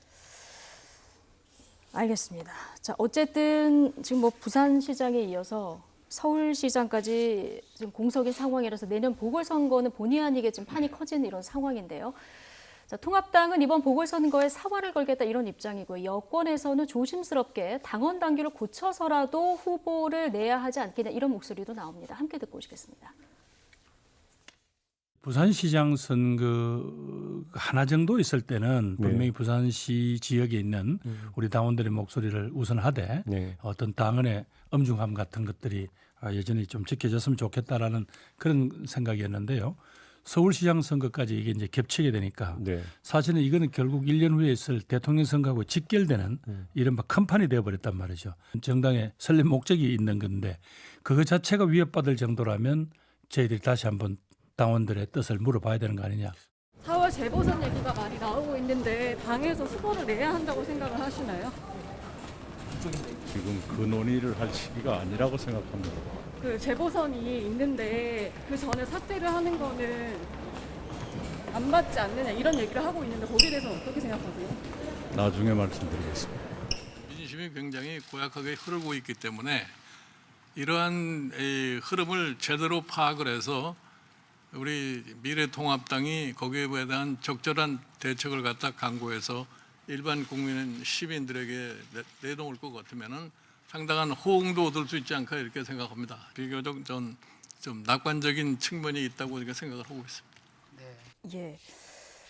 이 내년 재보선 관련해서는 내일 이재명 지사 그 판결까지도 좀 지켜봐야 되는 상황인데 어쨌든 민주당 당원 당규에는 공직자가 중대한 잘못으로 그 직위를 상실해서 재보선을 하게 되면 해당 선거구에 후보를 추천하지 않는다. 이게 있습니다. 네. 그런데 지금 예상했던 것보다 굉장히 판이 커졌기 때문에 이 부분은 조심스럽게 국민께 사과를 드려서라도 후보를 내는 게 맞다. 이런 의견을 내시는 분이 있고 이번 선거에서는 그냥 죽는 게 차라리 낫다. 이런 의견을 내시는 분도 있는 것 같아요. 박용진 의원은 개인적으로 어떻게 보십니까? 오늘 이 자리는 김부겸 의원이 나오셨어야 될 것 같은 예. 생각인데요. 저는 사실 부산시장의 사퇴 사건이 벌어졌을 때만 해도 이거는 이번 당원 당규를 지키는 것이 맞다 이런 입장이었습니다. 그런데 지금 이런 상황이 되면 김부겸 의원의 저 곤혹스러운 상황에 대한 말씀이 사실은 저도 똑같이 느낍니다. 매를 맞아야 되는 상황, 매를 맞는 걸 피하는 상황이 아니라 맞아야 되는 상황으로 가게 된다면 저는 그 국민들께 당원들께 이 상황을 정확하게 호소하고 또 비판의 지점은 분명히 있고 책임지는 태도를 보이는 것이 맞을 수도 있다 이렇게 봅니다. 근데 이 과정이라고 하는 게 말씀을 저한테 개인적으로 물어보셨으니까 이렇게 말을 이렇게 드립니다만 실제로 당 안에서 이 문제를 논하게 될 때는 아마 의원들 사이에서도 아마 격론이 있을 수밖에 없을 것 같고요. 또 이런 당원 당규는 변경하는 게 뭐 의총에서 하는 게 아니거든요. 당연히 이제 그 절차가 있는데요. 그 절차와 과정을 통해서 바꾸게 될 때 또 당으로서는 참 큰 논란일 수밖에 없어서 참 곤혹스러운 상황이다라는 말씀을 지금은 드리겠습니다. 예. 당원이라는 것은 당의 헌법과 같은 겁니다. 국민에 대한 약속, 말에 대한 책임 이런 걸 지키지 못하는 당이 앞으로 무슨 약속을 해서 지키겠습니까? 그런 차원에서 문제를 삼고 싶고요. 또 내부에서는 그래서 당헌을 개정하자. 안 그러면 그 부정부패 사건은 중대한 잘못이 아니다. 부정부패 등 중대한 잘못이 아니다. 이렇게 해석하는 그런 걸 통해서 피해 가려고 하는데 정말 정도가 아니다. 국민이 더 잘 알고 있다. 초등학교 1학년이면 그 내용을 알 수 있다. 이런 말씀을 드리고 싶고요. 두 번째로 말씀드리고 싶은 것은 문재인 대통령도 2015년도에 이런 말을 했습니다. 재보궐선거 원인 제공 정당은 후보를 내지 말아야 된다. 2015년 10월 11일 날 새정치연합 대표로서 분명히 이야기했습니다. 말에 대한 책임을 져야 됩니다. 그 말씀을 드리고 싶습니다. 예, 그래서 안 내는 것이 맞다. 이렇게 그런데 지금 안 내더라도 뭐 위장 후보나 위성 후보나 또 우회 후보를 내지 않을까 저희들은 그렇게 판단하고 있습니다. 우회 후보요? 예, 다른 뭐 무소속 후보라든지 다른 개념을 통해서 내지 않겠느냐 판단하고 있습니다. 뭐 이럴 가능성도 있습니까? 아까 제가 뭐 제 개인적인 의견입니다만 매를 맞아야 될 상황이면 제가 맞지 그거를 몇 푼 파리를 누굴 사가지고 하겠습니까? 말씀드린 것처럼 분명하게 입장 밝히고 국민들에게 비판 받을 건 비판 받으면서 그렇게 하는 것이 정도라고 저는 생각합니다. 후보를 만약에 내야 되는 상황이 된다면 솔직히 고백하고 매를 맞고 하는 게 맞다 정도로 그렇습니다. 가겠다. 예, 김종인 그 비대위원장 발언도 조금 전에 듣고 오셨는데요.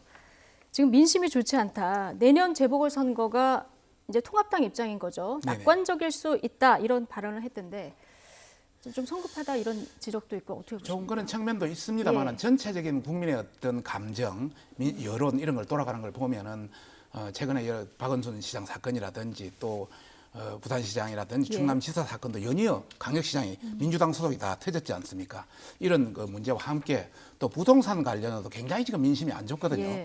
이런 전반적인 걸 고려했을 때는 저희 당도 충분히 해볼 가능성이 있다. 또 충분히 승산 가능성이 있다. 이렇게 판단하신 거죠. 예, 알겠습니다. 이 부분은 뭐 아직 뭐 구체적으로 정해진 건 없고 국회에서 논의되는 뭐 흘러가는 바 그리고 지금 박원순 시장 관련 수사나 아니면 진상조사가 어떻게 되는지까지 또 지켜보고 봐야 될 상황이고요. 내일 개원식은 여야가 극적으로 합의를 했는데요. 지금 가장 뜨거운 쟁점이 이제 공수처 출범 관련입니다. 그런데 법정 시한이 오늘이잖아요. 그런데 뭐 시동 걸기는커녕 지금 공수처장 후보 추천위원 구성도 안 된 이런 상황이에요. 어떻게 보십니까? 그 법정 시한이라고 말하는 거는 이제 적절하지 않습니다. 왜냐하면 오늘부터 할 수 있다는 그렇습니다. 거죠? 공수처법이 통과되고 나서 유예 기간을 6개월을 했고요. 그 6개월 유예 기간 동안에 이 법이 준비되기 위한 여러 준비들은 이제 사실상 해왔습니다. 그래서 공수처 출범 준비단은 이제 있었던 거고요. 이제 그런 행정적 절차적 준비를 하고 있었던 거고요. 그래서 사실 시간은 이제 오늘부터 시작이다 이렇게 보시면 될 것 같고요. 어쨌든 야당 측이 격렬하게 공수처 출범을 반대한 측면이 있기 때문에 그것을 설득하기 위한 구조로 야당 몫의 공수처장 추천위원을 뒀고 또 야당이 그와 관련해서 사실상 비토권을 갖았다고 저희는 판단했거든요. 그래서 지금 호소드리는 수밖에 없어요. 야당이 법에 마련되어 있는 권한을 행사하셔서 야당이 원하는 공수처장, 야당이 원하는 공수처 출범 이런 거를 해서라도 뭐 저희는 충분히 그렇게 다 열어놓고 있기 때문에요. 그냥 이렇게 보이콧으로 법에 기반을 한 공수처의 출범 자체를 이렇게 미루시는 것보다는 그렇게 해주시는 게 어떠냐 이렇게 다시 한번 호소드리겠습니다. 법에 보장된 그 야당목 추천위원을 추천함으로써 의사를 표명하는 것이 맞다. 이런 입장이신데 지금 통합당은 공수처법 자체를 반대하고 있고요. 그렇습니다. 이거 위헌 소송 결과를 먼저 기다리자 이런 입장 견제하고 계신 건가요? 그렇습니다. 예. 공수처법 자체가 위헌의 가능성이 있다. 그래서 예. 헌법재판소에 지금 제기해 놓은 상태거든요. 위헌 제기를요. 그 이유는 우선 첫 번째가 검찰총장은 헌법에 나와 있는 기관입니다. 공수처장은 없습니다. 그런데 헌법에도 없는 기관이 헌법에 있는 기관을 통제한다? 말이 되질 않는다. 위헌의 여지가 있다. 그다음에 검사의 수사권 제한 관련해서도 헌법에 전혀 그런 규정이 없는데 이 공수처법에 검사들의 수사권 제한을 한다는 것은 이것도 위헌이다. 네. 그래서 위헌의 걸 제기했기 때문에 조금만 기다리면 그 위헌의 결과가 나오기 때문에 그때 해도 늦지 않다 이런 이야기고요. 두 번째 저희들이 이제 문제 제기를 하는 것은 이번에 얼마나 급하면 여당에서 2명의 후보 추천위원을 냈습니다. 그 중에 한 명이 지금 사퇴를 했는데 사전 검증도 되지 않고 또 사전 검증에 사퇴하고 나니까 심심한 유감을 표한다. 아니면 말고 하는 식으로 이거는 공당으로서의 태도가 아니다. 저희들은 그렇게 말씀드리고 있습니다. 여당도 아직 준비가 안 됐다. 결론은 그렇게 말씀드리고 싶습니다. 지금 통합당은 위헌 소송 결과를 먼저 기다려보자 하는데 이게 언제쯤 나옵니까? 그거 진짜 모르죠. 예. 그 이제 헌재가 할 텐데 아마 헌재도 우선적으로 선입, 선출 이렇게가 아니라 급한 것들은 먼저 이렇게 하실 거라고는 알고는 있습니다만 그리고 이게 근데 사실은 이 법률적으로 복잡한 해석이 또 필요한 것일 수도 있어서 그러니까 저렇게 무한정 미루는 방식은 아닌 것 같아요. 그러면 지금까지 대한민국에 있는 모든 위헌 소송과 관련된 모든 제도가 다 작동되지 않은 채로 있다가 헌재 판단이 나오면 작동이 됐었느냐 그렇지는 않거든요. 그러니까 미래통합당의 반대 속에서 통과된 법이니까 그렇게 말씀하실 수는 있겠습니다만 보다 책임 있는 태도는 미래통합당이 가지고 있는 비토권을 가지고서 얼마든지 미래통합당이 바라는 공수처의 출범 그 상을 만들어내실 수 있거든요. 그렇게 해주셨으면 좋겠고 그러는 과정에 미래통합당이 주장하시는 것처럼 헌법에 불합치하는 결과가 나왔다. 그런 판결이 나면 그때 가서 우리가 또 우리 더불어민주당은 이 제도를 만든 당의 입장으로서 그 곤혹스러운 상황이 되겠지만 그거는 그거대로 수용을 해야죠. 어떻게 하겠습니까? 근데 그러나 그 제도 자체의 출범 자체를 이렇게 발목 잡으면 국민들께서도 이런 이제 아마 용납하기가 어려울 것 같아서요. 미래통합당이 좀 논리가 합리적으로 좀 해주시면 좋겠습니다. 예를 들어서 위헌의 판결이 나면 그동안 공수처장이 임명돼 있고 이럴 때면 전체 큰 대혼란이 일어납니다. 그런 차원에서 그런 혼란을 사전에 방지하자는 차원에서 저희들이 이야기하신 것이고 두 번째 이야기로는 지금 헌법재판소도 그 위원들의 상당수가 친여권입니다. 얼마든지 조율할 수 있습니다. 그 안에도 우리가 사전 조율한다는 거는 빨리 시기를 좀 할 수도 있는 여지가 충분히 있습니다. 그래서 내부적으로 저희들이 파악한 바에 의하면 계속 위험한 말씀을 많이 하시네요. 그 안에서도 굉장히 곤혹스러운 그런 표현을 하고 있다는 우리가 잠시만요. 재판 과정에 관련해서도 재판을 언제쯤으로 해달라 이러는 것 자체도요. 사실은 적절치 않은 행위이고 그런 것 때문에 박근혜 정부 당시에 잠시만요.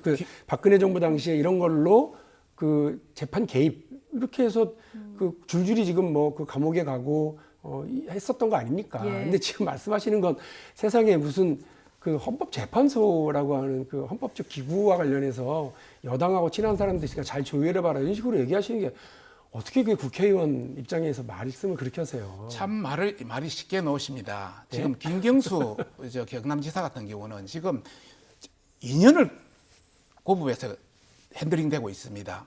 그 다음에 경기도지사 또 이야기하겠습니다. 하여튼 여러 가지가 다 그렇게 지금 1년에 흘러가고 있기 때문에 그냥 말씀드린 겁니다.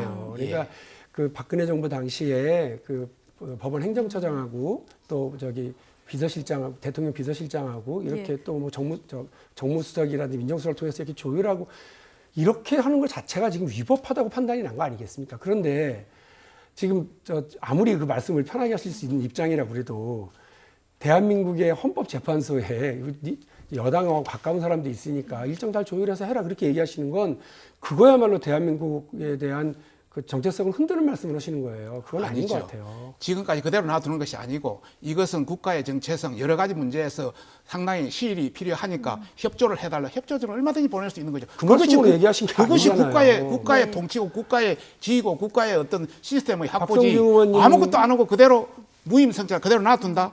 이것은 말이 되질 않죠. 의원님 말씀대로면 그 헌재에서 어떤 결과가 나와도 그 다 저거 친여 사람들이 한 거니까 뭐 저건 원래 저랬을 거야 이렇게 또 얘기하실 수 있거든요. 아니죠. 그러지 저희들은 마시고 결론이 나면 그대로 따르죠.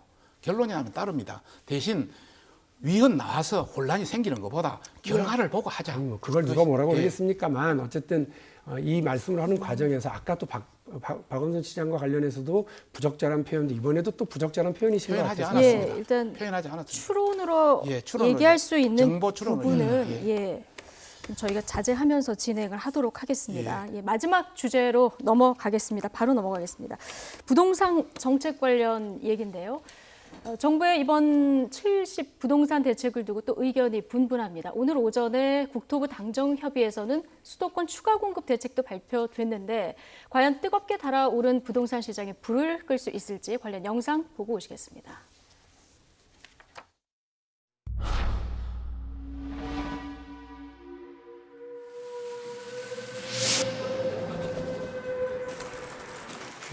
실수요자를 대상으로 한 과감한 공급 대책을 정부에 요청합니다.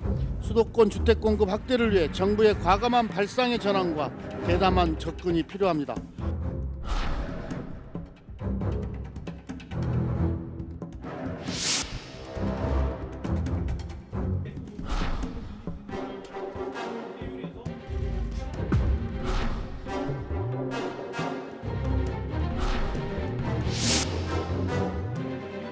현재로서는 그린벨트 해제 관련은 굉장히 또 다른 또 중요도가 있기 때문에 현재는 리스트에 올려놓지 않고 있습니다.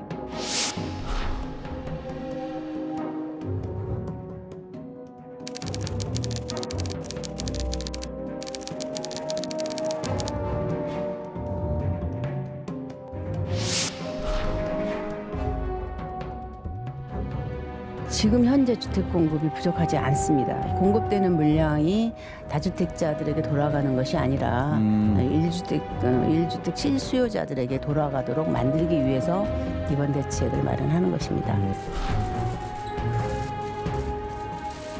공급 확대에도 힘을 쏟고 있습니다. 향후 3년간 수도권 아파트 입주 물량은 과거 10년 평균보다 44% 많은 연 18만 호를 예상하고 있습니다.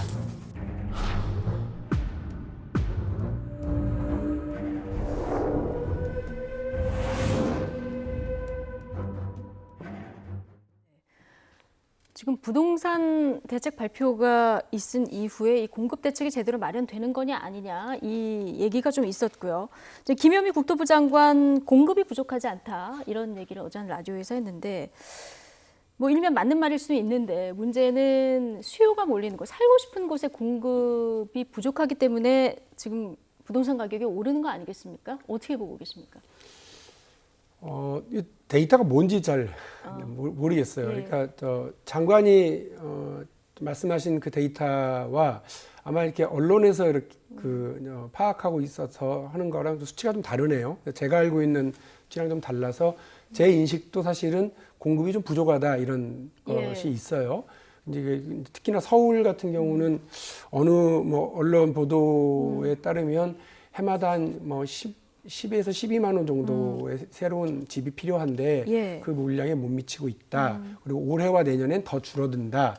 이런 이제 걱정스러운 기사를 봤는데요. 그 데이터와는 좀 다른 데이터인 것 같습니다. 일단 대한민국 그 주무 담당 장관이 얘기를 하셨으니까 그 말씀을 믿고요. 다만 이제 말씀하신 것처럼 그 서울에 이제 수요가 몰리는 데가 있습니다. 다 아시는 것처럼 이렇게 우리 지금 YTN에 있는 상암이라고 하는 특별한 그 지구가 만들어져서 이쪽으로 괜찮은 일자리들이 이렇게 오는 경우도 있습니다만 주로 이제 강남 지역에 좋은 일자리들 그리고 대기업들이 몰려 있기 때문에 서울의 많은 주변 이제 구에서 그 곳을 가서 또 그 주변에서 살고 싶어들 하고 있거든요. 그러니까 그런 문제와 관련해서 보면 강남을 중심으로 또 서울의 중요한 지역에 이제 재건축 재개발이 일정하게 좀 제한되어 있었던 몇 년 동안의 이런 상황 때문에 제대로 된 공급이 안 되고 있다라고 하는 것이 하나가 있고요. 또 하나는 우리 이제 신혼 부부라든지 생애 첫 주택 구입자들 이런 실소유자들과 관련해서 어떤 대책과 계획을 세우고 있냐. 그 공급이라는 게 되게 필요한 입장이거든요. 그 부분은. 그래서 그 아까 김태년 원내대표도 얘기를 했습니다. 좀 과감하게 발상을 전환하는 그런 대책 마련이 필요한 거 아니냐는 부분은 사실은 공급 측면에 대해서 한 접근인 것 같고요. 실소유자들이 살 수 있는 집에 그렇습니다. 대한 대책은 따로. 예, 그 부분을 좀 강력하고 실효성 있게 대책 마련을 해주길 바라고 있고요. 지난번 7월 10일 날 발표했었던 그때는 주로 세제 강화 중심으로 이렇게 했었습니다만 아마 이제 오늘 발표 내용을 제가 챙겨보지는 못했거든요. 아마 이후에 계속해서 국토부 중심으로 해서 그 수요 대책 중심으로 이야기를 계획을 발표할 것으로 알고 있습니다. 예. 자, 지금 박용진 의원님 공급 대책으로 이제 재개발, 재건축 규제 완화 이제 지속적으로 해야 된다 이제 얘기를 내주고 계신데 또 하나가 이제 그린벨트 해제 이 문제. 정부 안에서도 이 부분에 대해서는 좀 이견이 있는 것 같아요. 통합당에서도 지속적으로 이제 공급이 가장 기본적인 대책이라는 목소리를 내고 계신데 입장입니다. 저희들은 아까 김현미 장관이 이야기한 대로 수도권 아파트의 공급은 어느 정도 충분합니다. 그러나 서울, 살고 싶어하는 서울에 대한 부분은 굉장히 부족하다. 특히 뭐 돌아가셔서 뭐 표현하기가 좀 그렇습니다만 전 시장님 같은 경우 도시 재생 정책이라 해서 도시의 어떤 아파트 공급보다는 기존을 어떻게 하면 개선시키느냐 여기에 중점을 뒀습니다. 그래서 재개발, 재건축이 굉장히 억제됐거든요. 예를 들어서 안전 기준을 강화한다든지 또 그 30년을 40년을 올린다든지 각종 도시건축 공동위원회에서 심의 조건을 강화한다든지 이렇게 해서 용적률도 법이나 조례보다 더 낮게 한다든지 이렇게 해서 공급을 안 했습니다. 그러다 보니까 새 집은 굉장히 폭등하는 그런 현상을 빚었는데요. 어차피 지금은 서울 주변의 신도시 공급보다는 서울의 재개발, 재건축으로 통해서 많은 아파트라든지 이런 주택을 공급하는 것이 가장 급선무다 이런 말씀을 드리고 싶고 저는 그 그린벨트 해제에 대한 문제에 대한 부분은 박원순 시장하고 생각이 같습니다. 가능한 미래 세대를 위해서 가장 늦게 개발하는 것이 바람직하다. 그 이전에 재개발, 재건축 기존 주택을 개발해서 공급하는 것이 더 바람직하다. 이런 마지막에 두 분이 공급 대책과 관련해서 의견이 일치하셨는데 어쨌든 짧게 한 가지만 더 여쭤보겠습니다. 지금 실수요자에 대한 공급 뭐 충분히 해야 되는 건 맞는데 일단 이 집을 아직 사시기 전에 전월세로 사시는 분들 많지 않습니까?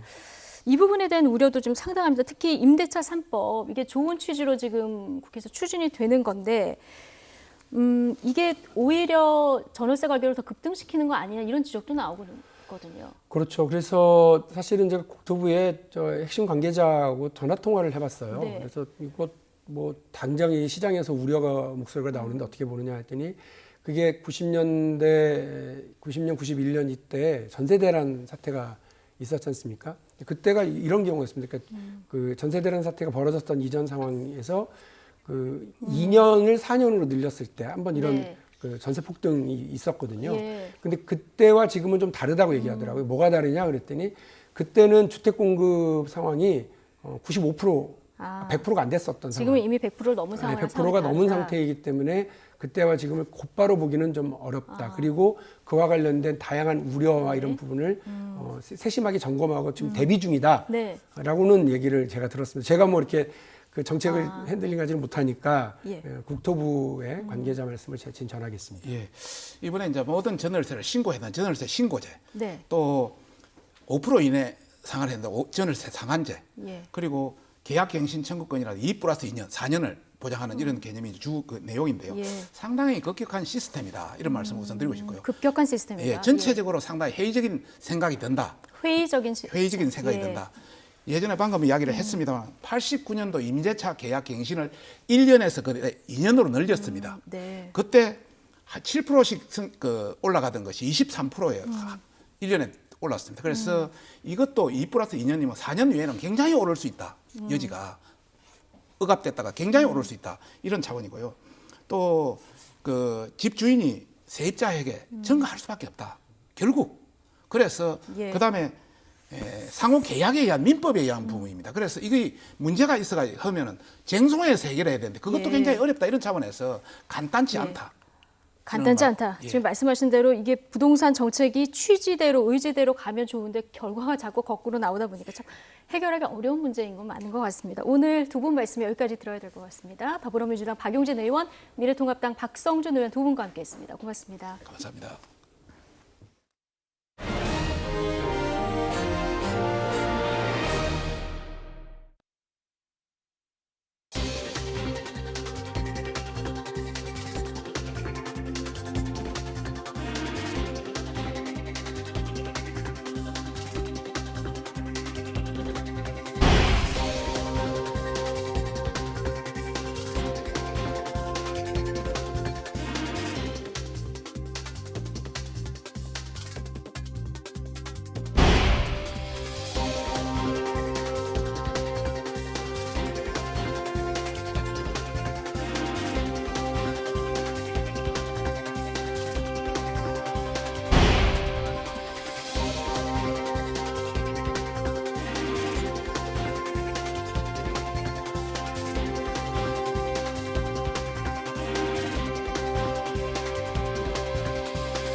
네, 시장 유고 사태로 극심한 혼란을 겪고 있는 서울시가 오늘 첫 입장을 밝혔습니다. 여성단체와 법률 전문가 등 외부 전문가가 참여하는 민관합동조사단을 구성해서 진상규명에 나서겠다고 밝혔습니다. 서울시청에 나가 있는 취재기자 연결합니다. 이상순 기자. 네, 서울시청에 나와 있습니다. 네, 진상규명의 공이 서울시로 넘어가는 모양새인데 이 조사단의 외부 전문가 참여, 이게 오늘 발표 핵심이죠? 네, 그렇습니다. 서울시가 오늘 밝힌 민관합동조사단에는 여성단체와 인권 전문가, 법률 전문가 등 외부인이 참여하게 됩니다. 서울시는 조사단의 구성과 운영 방식, 일정 등에 대해서도 여성단체 등과 협의할 계획입니다. 조사의 공정성과 객관성을 담보하기 위해서라는 게 서울시의 설명입니다. 이 민관합동조사단은 서울시로서는 불가피한 선택이었을 것으로 분석됩니다. 고 박원순 시장의 극단적 선택의 원인이 됐을 것으로 보이는 성추행 고소 사건에서 서울시 측에도 여러 의혹이 제기됐기 때문입니다. 성추행 고소인은 변호인 등 대리인을 통해서 비서에 지원한 적도 없는데 비서에 채용됐고 비서 업무를 수행하면서 일어난 신체적 접촉과 심야 문자 등에 대해서 괴로움을 토로했지만 아무도 나서지 않았다고 주장한 바가 있습니다. 예. 자, 그리고 지금 권한대행을 맡고 있는 서정엽 행정1부시장이 비서 채용 당시 비서실장이었다, 이런 보도도 나왔는데 오늘 이에 대한 입장도 밝혔죠? 네, 서울시가 이 보도에 대해서 오늘 입장을 내놨는데요. 박 시장의 장례 이후 침묵을 이어오던 서울시의 사실상 첫 번째 입장 표명이었습니다. 출입 기자들에게 보낸 문자를 통해서였습니다. 서울시는 서정엽 권한대행이 비서실장 재직 당시에 이번 사안과 관련된 어떤 내용도 인지하거나 보고받은 바가 없다고 밝혔습니다. 서울시는 그러면서 이런 추측성 보도는 진실을 밝히는데 혼선을 주고 또 다른 2차 피해를 불러올 수도 있다면서 매우 유감스럽다고 덧붙였습니다. 2차 가해 등 이번 사건으로 피해를 호소하고 있는 여성에 대한 서울시의 대책도 나왔죠? 네, 서울시는 지금도 서울시 직원인 피해 여성에 대한 2차 가해 차단을 최우선 과제로 삼겠다고 밝혔습니다. 서울시는 이미 신상 공개와 유포, 인신 공격 등이 이루어지지 않도록 각 부서에 공문을 보냈습니다. 서울시는 2차 가해가 확인될 경우 징계 등으로 엄정 대응하고 부서장도 문책하겠다고 덧붙였습니다. 서울시는 이와 함께 피해 여성이 일상으로 복귀할 수 있도록 정신적 치료, 정서 회복을 위한 치료 회복 프로그램, 주거 안전 등 제반 사항을 적극 지원한다는 방침입니다. 지금까지 서울시청에서 YTN 이상순입니다. 고 박원순 서울시장의 사망 경위를 조사하고 있는 경찰이 고한석 전 서울시 비서실장에 대한 참고인 조사를 진행했습니다. 서울 성북경찰서는 오늘 오전 9시쯤 고 전 비서실장을 참고인 신분으로 불러 조사했다고 밝혔습니다. 3시간 30분 만에 조사를 마치고 나온 고 전 실장은 취재진의 질문에 박 전 시장과 낮 1시 39분쯤 마지막으로 통화했다고 대답했습니다. 또 고 전 실장은 임순영 서울시 젠더특보가 박 전 시장에게 성추행 피소에 대해서 보고한 사실은 몰랐으며 사망 당일 공관에 갔을 때도 인지하지 못했다고 말했습니다. 다만 박 전 시장과 마지막으로 공관에서 만났을 때 어떤 대화를 나눴는지를 묻는 말엔 경찰 조사에서 진술했다며 말을 아꼈습니다. 네, 코로나19 관련 소식입니다. 코로나19 신규 확진자가 어제 하루 39명 발생했습니다. 중앙방역대책본부는 오늘 0시 기준으로 신규 확진자가 39명 추가돼 누적 확진자는 13,551명으로 늘어났다고 밝혔습니다. 신규 확진자 39명 가운데 국내 발생이 11명, 해외 유입이 28명이었습니다. 국내 발생은 서울이 6명, 경기 3명, 광주 1명, 대전 1명이었습니다. 해외 유입은 검역 단계에서 23명이 발견됐고 나머지는 격리 중 검사 단계에서 확인됐습니다. 네, 정세균 국무총리는 중앙재난안전대책본부 회의에서 해외 유입을 차단하는 데 방역에 중점을 둬야 한다고 강조했습니다. 해외발 확진자 유입 위험이 커진 국가를 추가로 지정해서 방역을 강화하기로 했습니다. 정 총리의 관련 발언 직접 들어보시죠. 최근 열흘간은 국내 발생보다 해외 유입 확진자 비중이 더 커지는 양상입니다. 지금은 국내 산발적 감염을 최소화하는 동시에 늘고 있는 해외 유입을 적극 차단하는 데 방역에 중점을 두어야 하겠습니다. 해외 유입이 늘어날수록 우리 방역과 의료 체계에 큰 부담이 될 뿐만 아니라 국민적 불안감도 커지게 됩니다. 정부는 최근 해외 유입 리스크가 커진 국가를 방역 강화 대상 국가로 추가 지정하는 방안을 오늘 회의에서 결정합니다. 추가 지정 국가는 비자 제한, 항공편 통제, PCR 음성 확인서 제출 등 강화된 방역 조치가 적용될 것입니다. 최근 빈발하고 있는 외국인 교대 선언을 통한 해외 유입에 대해서도 관리를 강화하겠습니다. 선언 교대 목적의 입국자에 대해서는 무사증 입국 제도를 잠정 정지하고 PCR 음성 확인서 제출도 의무화하겠습니다. 네, 조금 전 들으신 것처럼 정부가 해외발 코로나 확진자 증가를 막기 위한 조치에 나선 가운데 오는 20일부터 방역 강화 대상 국가를 기존 4개 나라에서 2개 더 추가하기로 했습니다. 현재의 방역 강화 대상 국가는 방글라데시와 파키스탄, 카자흐스탄과 키르기스탄 등 4개 국가입니다. 다만 방역 당국은 추가 지정하는 2개 나라가 어디인지는 아직 공개하지 않았습니다.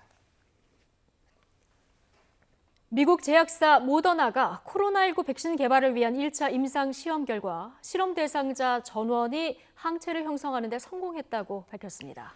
이 같은 결과를 바탕으로 이달 말 대규모 3상 시험을 앞두고 있어서 연내 백신 개발이 가능할 것이란 기대도 나오고 있습니다. 보도에 박홍구 기자입니다. 모더나사가 미국 성인 45명을 대상으로 지난 3월부터 실시한 코로나19 백신 1차 임상시험 결과를 의학저널에 공개했습니다.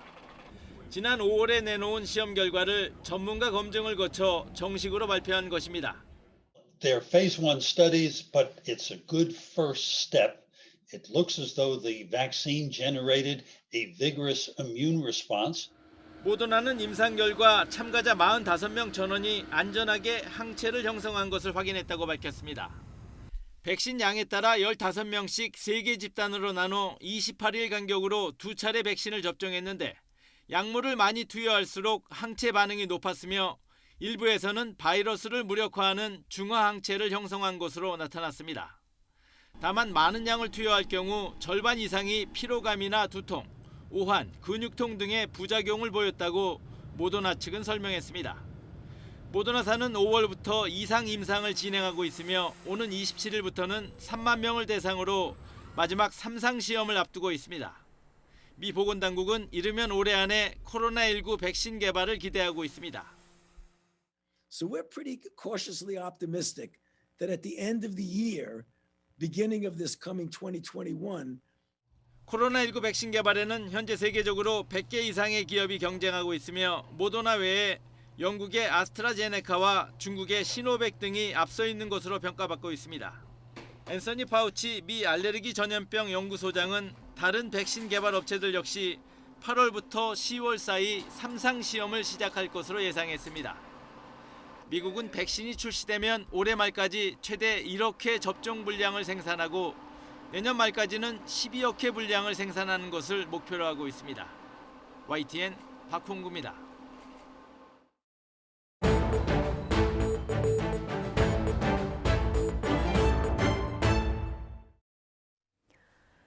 지난해 붉은 수돗물 사태가 벌어진 인천 서구 일대 수돗물에서 유충이 잇따라 발견됐습니다. 이 유충은 깔따구류의 일종으로 확인됐는데 왜 이런 일이 발생하고 있는지 인천시도 원인 파악에 분주합니다. 취재기자 연결해 보겠습니다. 이기정 기자. 네, 인천시청에 나와 있습니다. 예, 지금 주민들이 너무 불안할 것 같은데 네. 지금 수돗물 유충 민원 지금도 계속 되고 있다면서요? 그렇습니다. 인천 서구 지역에서는 어제 낮까지 23건의 유충 발견 민원이 제기됐는데 오늘은 더욱 늘어서 모두 약 80건에 이르고 있습니다. 아무래도 주민들이 그동안 무심코 사용하던 수도관 필터를 유심히 살피면서 이런 유충을 더욱 많이 발견해 신고 건수가 늘지 않았나 싶습니다. 인천시 상수도사업본부는 현장 점검반을 구성해 유충 발생 지역의 직수관을 24시간 집중 모니터링하고 있습니다. 이번 유충 발생 신고 지역은 공천 정수장에서 직수로 연결되는 지역입니다. 공천 정수장의 시설 용량은 하루 평균 27만 7천 톤으로 23개 동에 급수를 하고 있습니다. 예. 자, 그런데 맨 처음 유충이 신고된 뒤에 인천시 초동 대응이 이번에도 늦었다. 지금 이런 지적이 나오고 있어요. 네, 그렇습니다. 지난 9일 서구 왕길동의 한 빌라에서 유충 발견 민원이 처음 접수됐습니다. 그 뒤 9일부터 13일까지 이렇게 5일 동안 서구의 왕길동과 원당동, 당하동에서 10건이 발생했고 상수도사업본부는 현장에서 수돗물을 채수한 결과 수질검사 기준에 적합하다는 판단을 내린 것입니다. 하지만 지역 커뮤니티를 중심으로 유충 사진이 퍼지고 민심이 불안해진 뒤에서야 인천시의 긴급 대응이 이루어져 상황 판단이 늦었다는 지적이 나오고 있습니다. 예. 유충 발생 민원 닷새 만인 어제 오전에서야 공천 정수장에서 박남춘 시장이 참석한 가운데 긴급 상황 점검 회의를 열었고 또 원인 파악과 급수와 배수 시설 전반에 대한 모니터링에 들어갔지만 유충 파문은 이미 큰 이슈로 번진 상황이 전개되고 있는 상황입니다. 예. 자, 이번에 발견된 유충은 깔따구류라고 이렇게 전해지고 있는데 정확히 어떤 벌레 종류입니까? 네, 깔따구는 모기처럼 작은 날벌레입니다. 깔따구 종류도 2,000종에 이를 정도로 다양하다고 합니다. 생물 관련 전문가들은 차를 타고 밤에 고속도로를 달리면 유리창에 부딪히는 날벌레 같은 거로 생각해도 된다고 설명하는데 이 깔따구가 알을 낳아 부화한 것이 바로 이번에 발견된 아주 작은 유충입니다. 예. 자, 그런데 이기정 기자. 네. 이거 어떻게 해서 가정집 수도에서 깔따구 유충이 발견될 수 있는 겁니까? 네, 아직 정확한 원인이 파악되진 않고 다양한 예상 경로가 추정은 됩니다. 먼저 정수장에서 발생할 수 있는데 서구 쪽에 상수도를 공급하는 아까 말씀드린 공천 정수장입니다. 예. 지난해 고도 정수 처리 시설을 설치하면서 여기에 활성탄 여과지를 새로 들였는데 이번에 여기서 유충 한 개가 발견됐고 그래서 정수장 측은 활성탄 여과지 사용을 중단했습니다. 상수도사업본부는 한밤중에 불을 환하게 켜놓는 정수장의 특성상 날벌레가 날아들기 쉽고 또 물이 있어서 서식 환경이 조성된 것 아닌가 하고 의심하고 있는데요. 어쨌든 정수장에서 유충이 발견돼서 이게 가정집까지 공급됐다면 여기에 근본적인 해법이 있어야 할 것으로 보입니다. 예. 사업본부 측은 지난해 문을 연 고도정수 처리 시설은 1단계였으며 아직 예산상의 문제로 오존 살균 처리 공법이 추가되지 않은 상태라고 밝히고 있습니다. 그리고 또 의심 가는 점은 가정집의 필터나 고인물에서 유충이 발생할 수 있다는 겁니다. 필터는 사용 기준에 따라 자주 교체해야 하는데 혹시 이 부분에 문제가 있는지도 살피고 있습니다. 인천시는 이렇게 다양한 유입 경로를 추적하면서 유충 발생 지역의 수돗물 방류 작업을 통해 기존 관로에 있는 물을 교체하고 있습니다. 예. 인천시는 이미 지난해 붉은 수돗물 사태로 홍역을 한 차례 겪은 적이 있어서 이번 이 유충 파문으로 곤혹스러울 텐데 현재 어떻게 대응하고 있습니까? 네, 인천시는 지난해 공천 정수장의 수계 변환 과정에서 관로에 침전물이 이탈하면서 붉은 수돗물 파문을 겪었던 아픈 기억이 있습니다. 그래서 이번에는 총력을 다해 유충에 대응하겠다고는 하지만 문제는 이번에도 초동 대처가 늦었다는 비판 여론이 일고 있다는 점입니다. 처음에 유충 발생 가정이 10가구이고 이때 수질도 적합이어서 이를 적극적으로 알려야 한다는 판단을 하지 못한 것입니다. 인천시는 일단 어제와 오늘 긴급 비상회의를 소집하고 있고 한국수자원공사, 한강유역환경청과 함께 원인 분석을 벌이고 있습니다. 또 3만 6천 가구에 대해 직접 음용을 자제하라고 당부하면서 해당 지역에 현재 미추홀 찬물을 공급하고 있습니다.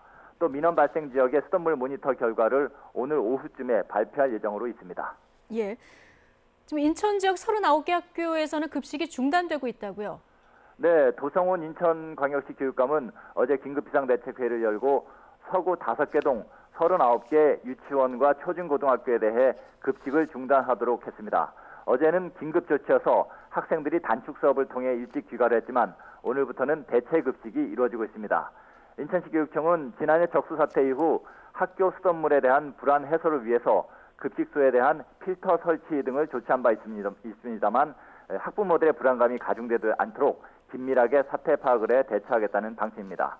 이런 여러 가지 상황 속에서 인천시는 현장 점검과 민심 달래기에 나서고 있지만 인천 지역 맘카페를 중심으로 유증 발견에 대한 신고가 계속 늘고 있고 주민들의 불만이 커지고 있는 상황입니다. 지금까지 인천시청에서 전해드렸습니다.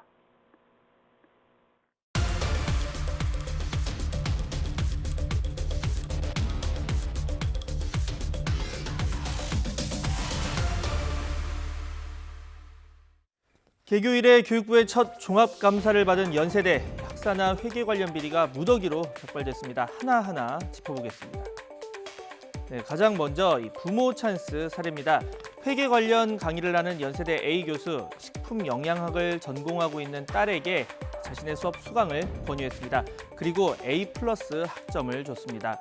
이 딸과 함께 사는 집에서 시험 문제를 내고 또 정답지도 작성했는데 성적 산출 근거 자료도 따로 보관하지 않는 등 수상한 정황이 드러났습니다. 연세대 또 다른 교수의 자녀인 B 씨는 대학원 입학 시험에서 특혜를 누렸습니다. 평가위원인 교수 6명이 사전 협의를 해서 정량평가에서 9위였던 B 씨를 서류심사 5위로 끌어올려서 구술시험 기회를 준 겁니다. 이렇게 말로 하는 구술시험에서는 B 씨에게 100점 만점이 주어졌고 반대로 서류심사에서 1위와 2위였던 지원자의 구술시험 점수는 각각 47점과 63점으로 평가가 됐습니다. 결국 B 씨는 최종 합격했습니다.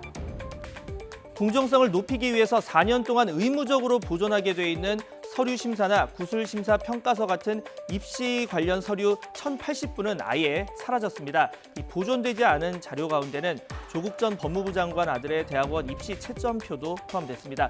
앞서 대학원 입시에 냈던 인턴활동 증명서가 허위 발급 여부 논란이 일었는데 연세대가 채점표 자체가 분실됐다 이렇게 밝히면서 실제 어떻게 작용을 했는지 검증은 이루어지지 못했습니다. 평가나 뭐 이런 부분 같은 경우에는 이제 그 학과에서 보관하라고 했기 때문에 이제 조교들이 일을 하다 보니까 그 보존 연한이나 뭐 이런 그런 개념이 없어요. 자기 책상 속에 놨다가 또 조교 일 끝나면 또 이제 업무 이해증계하면서 분실되는 케이스가 많거든요. 작년에 감사 받으면서 굉장히 그 지적사항이 됐기 때문에 그거에 대한 보완책으로 좀 여러 가지 방법을 하고 있고요. 이 외에도 소속 교수가 유흥주점이나 단란주점, 또 골프장에서 법인카드를 쓰는 등 회계 비리도 적발됐습니다. 교육부는 모두 86건의 지적사항과 관련해서 교수 등 26명에게 해임이나 파면, 정직 등 중징계를 내리라고 밝혔고 일부는 업무상 배임과 횡령, 업무방해 등의 혐의로 검찰에 수사를 의뢰했습니다.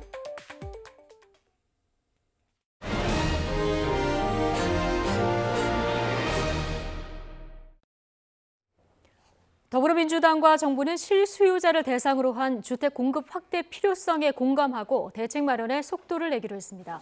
국회 국토교통위원장인 진선미 의원은 부동산 당정협의에서 주택이 더는 투기 대상이 되지 않고 실수요자가 안정적 주거를 유지하도록 국회와 정부가 최선을 다해야 한다고 말했습니다. 국토위 민주당 간사인 조응천 의원도 집값 안정화의 성패는 주택 공급에 달려있다고 해도 과언이 아니라며 수도권에 양질의 주택이 충분히 공급된다는 인식을 심어줌으로써 내 집 마련에 대한 불안 심리를 철저히 해소해야 한다고 강조했습니다. 김현미 국토교통부 장관은 주택 공급 확대 태스크포스를 통해서 실수요자를 위한 주택 공급에 총력을 다할 계획이라고 설명했습니다. 서울에서 올해 상반기 청약 물량이 지난해 절반으로 줄어들면서 청약 경쟁률이 4배 넘게 치솟은 것으로 나타났습니다. 부동산 전문 조사업체 리얼투데이가 한국감정원 통계를 바탕으로 조사한 결과 지난해 상반기에 16.8대 1이었던 서울 아파트 1순위 청약 경쟁률이 올해 상반기에는 74.6대 1로 상승했습니다.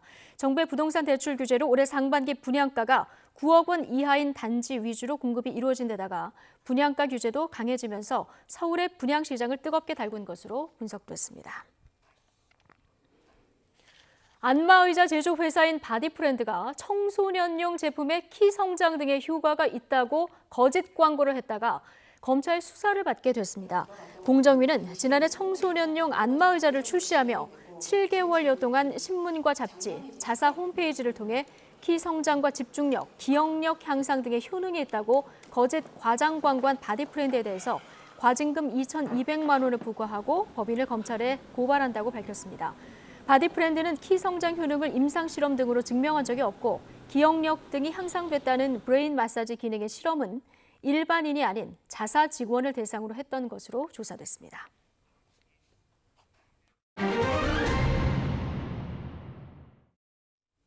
이른바 갑질 폭행으로 기소된 고 한진그룹 조양우 회장의 부인 이명희 씨에게 1심에서 징역형의 집행유예가 선고됐습니다. 재판에 넘겨졌던 사건마다 잇따라 이처럼 실형 선고를 피하게 되면서 봐주기 판결 아니냐 이런 비판의 목소리도 나오고 있는데요. 구체적인 혐의와 또 재판부 판단 등을 취재기자와 함께 알아보겠습니다. 이경국 기자. 네, 서울중앙지방법원입니다. 네, 일단 어떤 혐의에 대한 재판이었는지부터 짚어보겠습니다.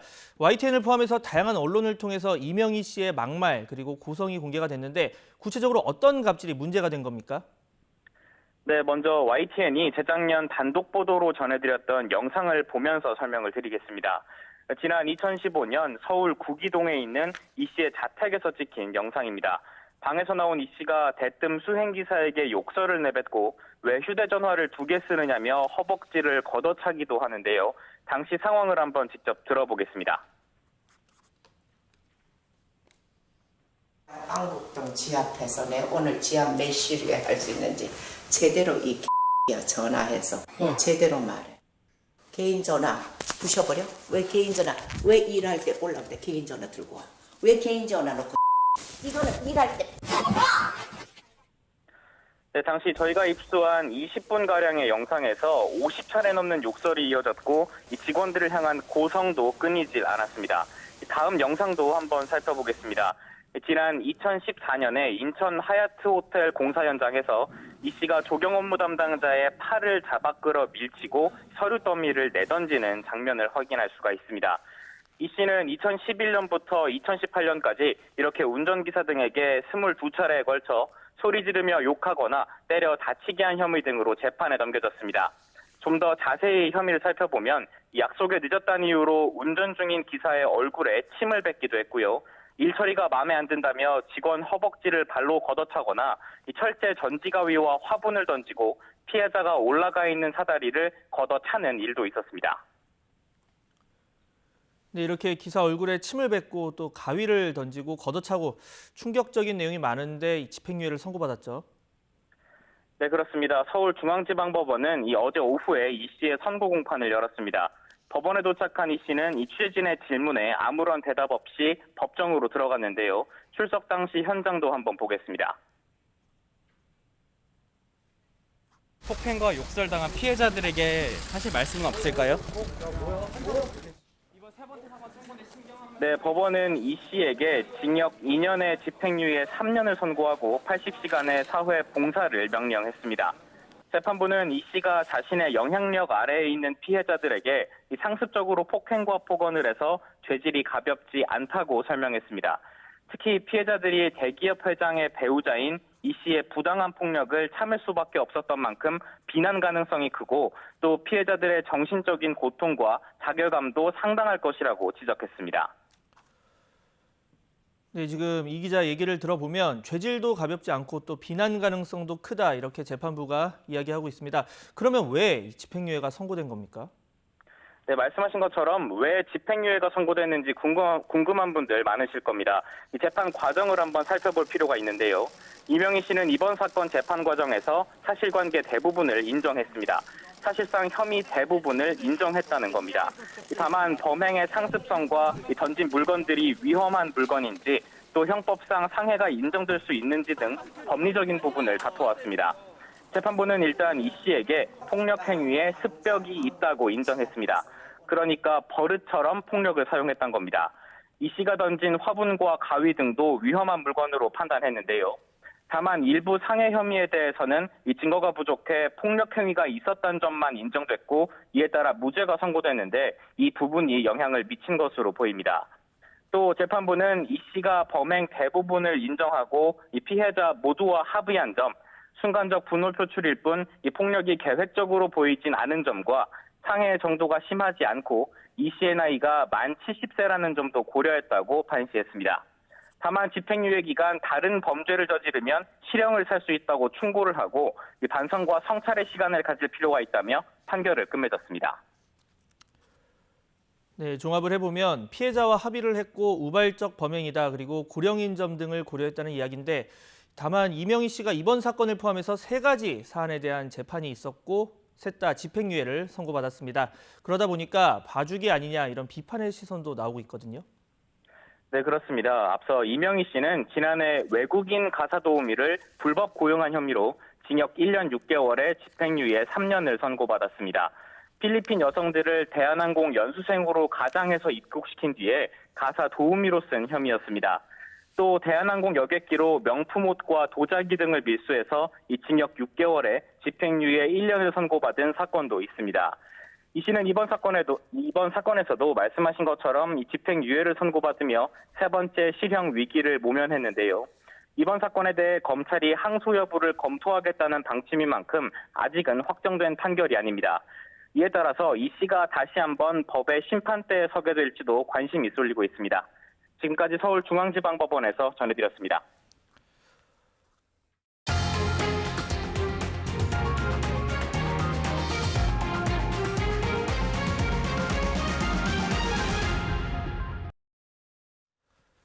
YTN은 민간 어린이집과 위탁 운영 업체의 수상한 공생관계를 연속으로 보도하고 있습니다. 이번에는 리베이트 독려 의혹입니다. 위탁 운영 업체가 어린이집의 운영 수익에 따라서 원장들에게 성과급을 지급한 것으로 YTN 취재 결과 확인됐습니다. 상품이나 용역을 구매하고 대금 일부를 돌려받아서 곳간을 채우는 리베이트를 사실상 조장하는 것 아니냐 이런 지적이 나오고 있습니다. 김지환 기자가 보도합니다. 어린이집 위탁 운영 업체 A사에 소속된 원장들의 단체 대화방. A사가 공지 문자를 올립니다. 한 원장이 어린이집에서 수익을 많이 내 성과급을 받게 됐다는 겁니다. 다른 원장들은 축하 메시지를 보냅니다. 성과급을 준 4월달인가 이게 한 건이 있었는데 제가 이제 카톡에 알려줬어요. 좀 분발하라고. 성과급은 A사의 운영 지침에 따라 지급됐습니다.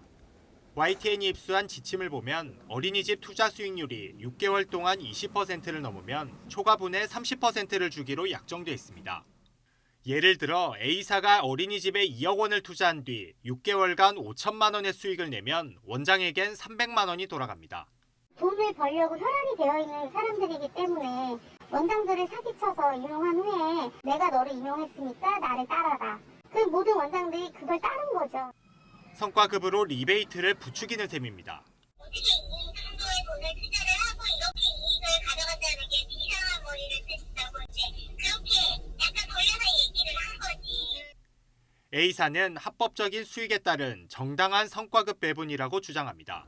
비영리급의 어린이집 전체를 대상으로 저희가 성과급 계약을 했으면 문제가 되죠. 어린이집 대상으로 한 게 아니라 원장이잖아요, 원장. 하지만 현행법상 사회복지시설인 어린이집에선 모든 예산을 어린이들을 위해 써야 하고 설령 수익이 나더라도 어린이집 환경 개선 등을 위해 사용해야 합니다. 돈을 받아서 실제적으로는 페이백, 리베이트 등으로 본인들이 그 이상을 챙겼다. 그 경우에는 이제 보호자에 대한 사기가 되거든요. 이 경우에 10년 이하의 징역 또는 2천만 원 이하의 벌금이고요. 어린이집 원장들도 A사의 불법, 탈법 행태에 공모한 증거가 있는 만큼 이들에 대한 조사도 불가피해 보입니다. YTN 김지환입니다. 전 남편과 의붓아들을 살해한 혐의로 구속돼서 재판에 넘겨진 고유정이 1심에 이어 항소심에서도 의붓아들 살해 혐의는 무죄, 전 남편 살해 혐의는 무기징역을 선고받았습니다. 광주고등법원 제주 제1형사부는 오늘 고유정의 전 남편 살해 혐의는 계획 범행임을 인정해서 1심과 마찬가지로 유죄를 선고했습니다. 다만 의붓아들 살해 혐의에 대해서는 살해 동기 부족과 직접 증거 불충분을 이유로 무죄를 선고했습니다. 뉴스앤 이슈 60초 뒤 이어집니다. 네, 오늘부터는 푹푹 찌는 무더위에 대비를 잘 하셔야겠습니다. 맑은 하늘 아래 오늘 서울 한낮 기온은 28도까지 올라서 어제보다 4도가량이나 높겠고요. 또 지금 습도가 높아서 후텁지근합니다.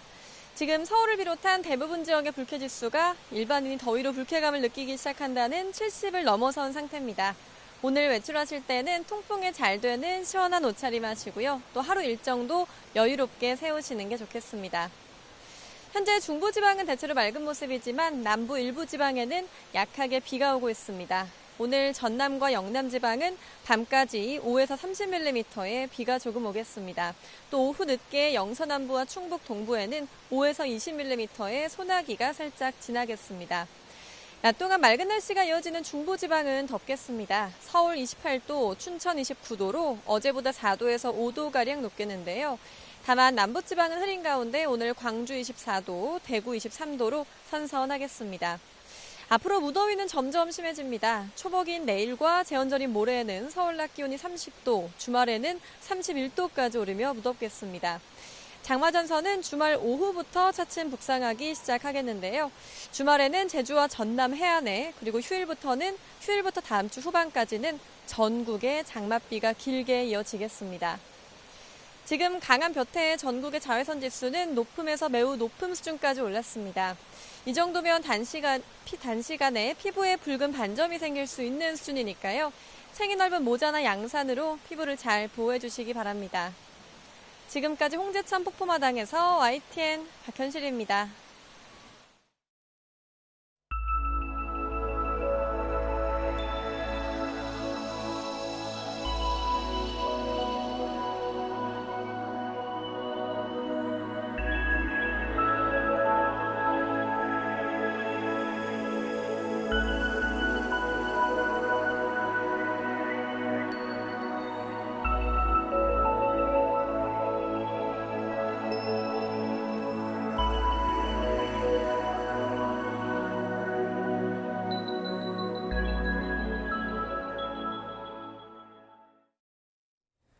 네, 7월 15일 수요일 뉴스앤이슈 여기서 마치겠습니다. 잠시 뒤 더 뉴스가 이어집니다. 시청해주신 여러분 감사합니다.